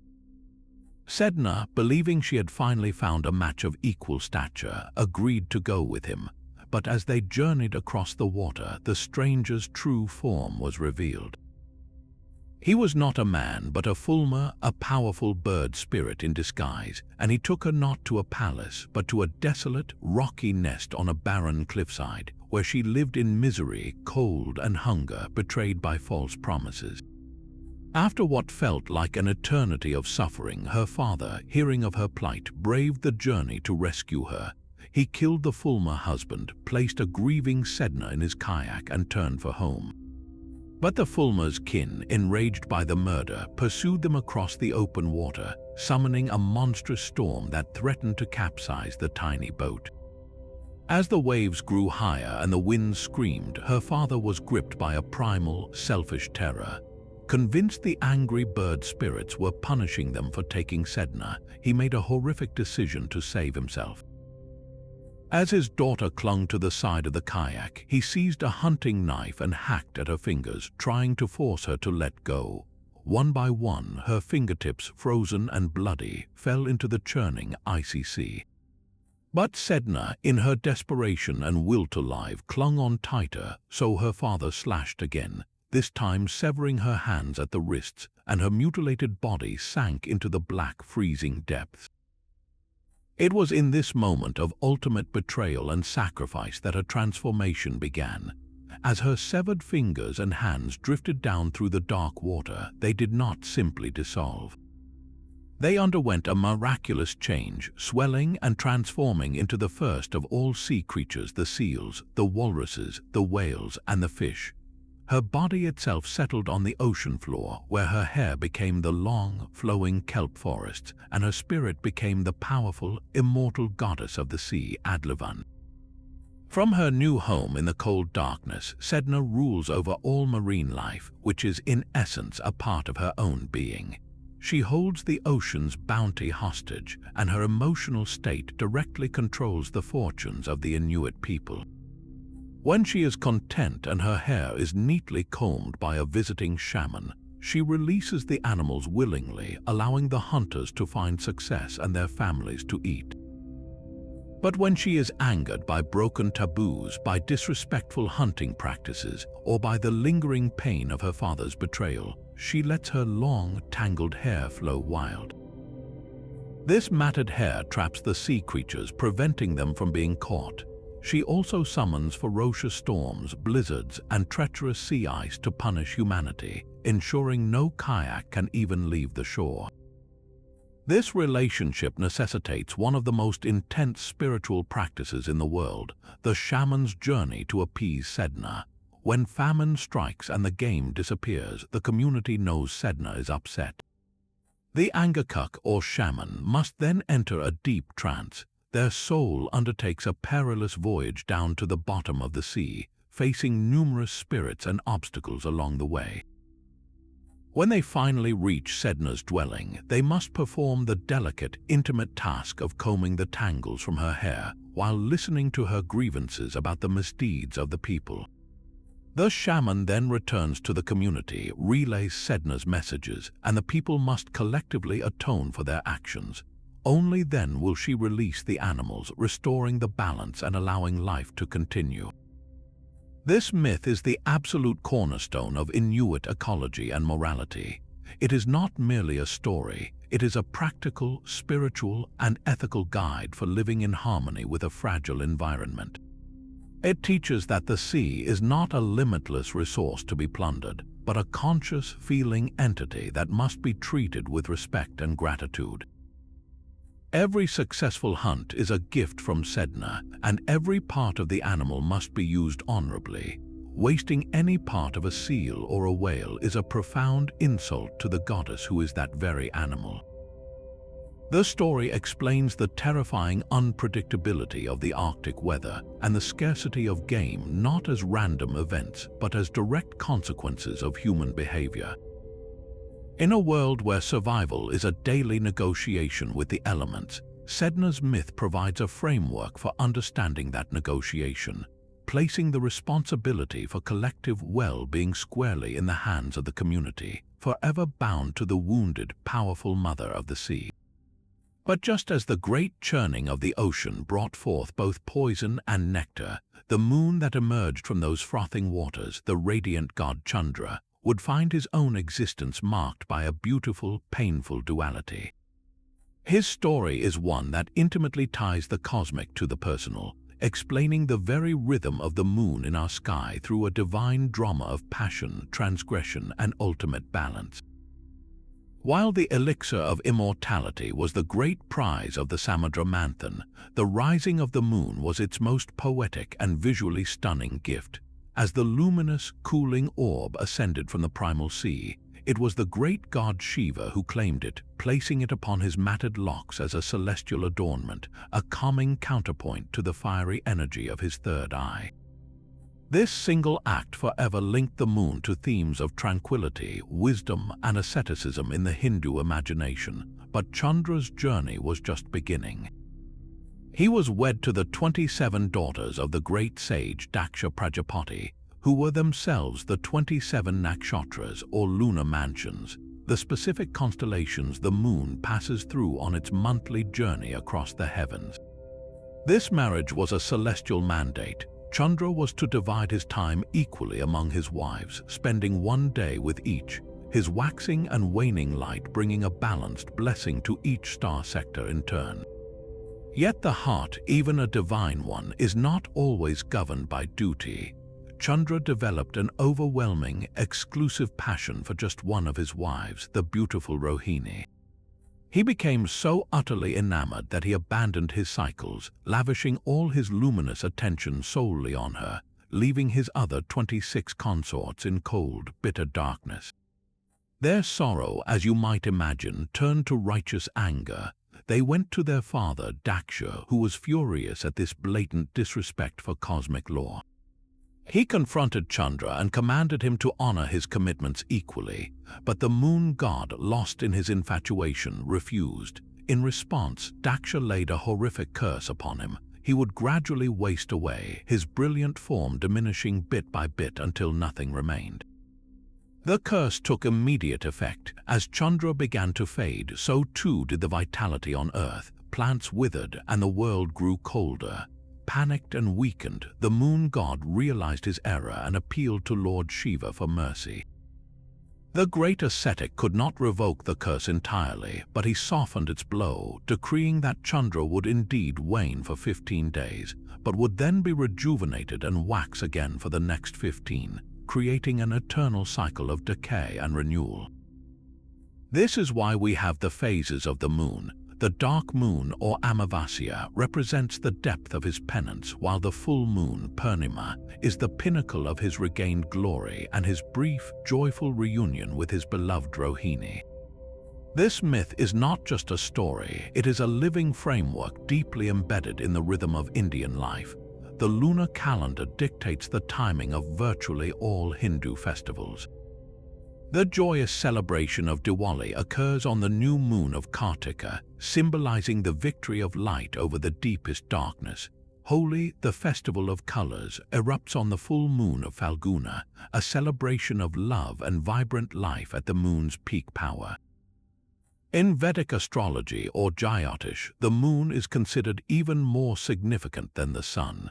It represents the mind, our emotions, our unconscious reactions, and our deepest needs. The nakshatra that the moon is passing through at the time of one's birth is meticulously calculated, believed to shape personality and destiny far more precisely than one's sun sign. The moon's perceived cooling effect is also linked to its association with medicinal herbs and healing in Ayurveda, with certain practices reserved for specific lunar phases to harness its unique energy.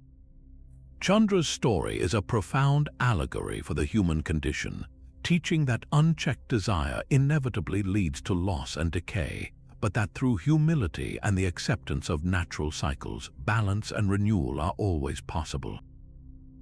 The moon in the sky is a constant, gentle reminder that our own emotional landscapes have their own times to expand with joy and times to retreat and reflect, and that this beautiful, rhythmic dance is not a flaw, but the very nature of existence itself. And now, as we reach our final myth, we turn our gaze upward to one of the most universally awe-inspiring and, for ancient cultures, terrifying celestial events, the eclipse. Across the globe and throughout human history, the sudden, inexplicable darkening of the sun or the bleeding of the moon into a dull copper hue demanded an explanation, and every civilization crafted its own breathtaking story to explain this temporary unraveling of the cosmic order. This was not a mere astronomical event, it was a divine drama, a battle between light and darkness played out on the grandest stage imaginable. For the Vikings of the frozen north, the creeping shadow that swallowed the sun was the work of a pair of monstrous, relentless wolves. They believed the sun and moon were personified as the chariots of the gods Sol and Mani, forever racing across the sky to escape the jaws of Skull and Hati, the wolves of darkness who perpetually pursued them. An eclipse, whether solar or lunar, was that terrifying moment when one of the wolves finally caught its prey, its jaws clamping down on the celestial body. The people would respond with a cacophony of noise, banging pots and pans and shouting at the top of their lungs to frighten the wolf into releasing its prize, a practice that echoes in modern eclipse celebrations. This myth reflected their worldview of a cosmos in constant, precarious struggle, where even the sun required the aid of mortals to ensure its daily return. On the other side of the world, in the kingdoms of ancient China, the explanation was both more bureaucratic and more draconic. Eclipses were seen as a dire warning from heaven itself. The celestial bureaucracy was thought to mirror the imperial one, and a solar eclipse was the work of a great heavenly dragon, or in some versions a demonic hound, attempting to devour the sun, the ultimate symbol of the emperor's mandate to rule. This was an omen that the emperor had lost the favor of heaven, often due to misrule, corruption, or neglect of his duties. The emperor and his court astronomers would engage in elaborate rituals to rescue the sun. Drums were beaten, arrows were shot into the sky, and everyone was expected to participate in driving the beast away. the royal astronomers, with their sophisticated understanding of cycles, were tasked with predicting these events. A correct prediction reinforced the emperor's divine connection and the state's power, while a failure to predict an eclipse could cost an astronomer his head, a stark reminder that understanding the heavens was a matter of life and death. This theme of celestial consumption appears again in the vibrant cultures of Southeast Asia. In Vietnam, the eclipse was the work of a giant frog or toad swallowing the sun or moon. In parts of India and across Hindu tradition, the shadow is the decapitated yet still voracious demon Rahu. During the great churning of the ocean of milk, Rahu, an asura, had disguised himself to steal a sip of the Amrita, the nectar of immortality. The sun and moon gods spotted the deception and alerted Lord Vishnu, who promptly lopped off the demon's head. But because the nectar had already reached his throat, Rahu's head became immortal, forever separated from his body, which became the shadowy planet Ketu. Consumed by a thirst for revenge against his celestial accusers, Rahu's head eternally chases the sun and moon across the sky. When he catches them, he swallows them whole, but having no body, they simply fall out of his severed throat, ending the eclipse. This story beautifully explains both the event and its temporary nature through a single, compelling narrative of divine justice. The indigenous peoples of the Americas held their own profound interpretations. The Pomo tribe of Northern California tell of a bear who, while fighting with the sun, takes a massive bite out of it, creating a solar eclipse. After a struggle, the sun eventually manages to pull away and continue its journey. The Inca, masters of celestial observation, saw a solar eclipse as a sign that the sun god Inti was angry, and they feared a puma, the ultimate symbol of power and the underworld, had attacked him. They would shake spears at the sky and make their dogs howl and bark, believing the animals had a special connection to the celestial realm and could help drive the predator away. Even today, with our precise scientific understanding of orbital mechanics, the emotional power of an eclipse remains undiminished. We know it is simply the moon's shadow sweeping across the Earth, or our own planet's shadow falling upon the moon. We can predict them to the second centuries in advance, yet when that cold shadow races toward you, when the sky turns to twilight and the stars appear at midday, when the sun becomes a perfect black hole in the sky wreathed in the otherworldly glow of its corona, the rational mind is momentarily silenced. In that profound silence, you can feel the ancient awe, the primal fear, and the collective wonder that gave birth to wolves and dragons and demons in the sky. To witness an eclipse is to stand with every human who ever looked up in fear and wonder, to share in a story that is written not in books, but in the light of our star and the shadow of our moon, a story that continues to be told every time day briefly, miraculously turns to night. From the immense branches of Yggdrasil to the shimmering web of Anansi, from the cosmic churning of the ocean to the lonely journey of Sedna in the depths, we have wandered through 30 different visions of the universe. We have stood with Pangu as he separated the heavens from the earth, and we have watched as Maui lassoed the sun to slow its reckless race across the sky. We have witnessed the love of Rangi and Papa, the grief of Ishtar, and the cunning of the water spider who brought fire to a shivering world. Each of these stories, born from the soil of its own unique culture and climate, represents a profound and universal human impulse to look upon the magnificent, terrifying, and beautiful world around us and ask not just how it works but what it means. These myths are humanity's first great experiments in science, philosophy, and art, all woven together. They are our ancestors' brave and brilliant attempts to impose narrative order on cosmic chaos, to find a face in the storm and a story in the stars.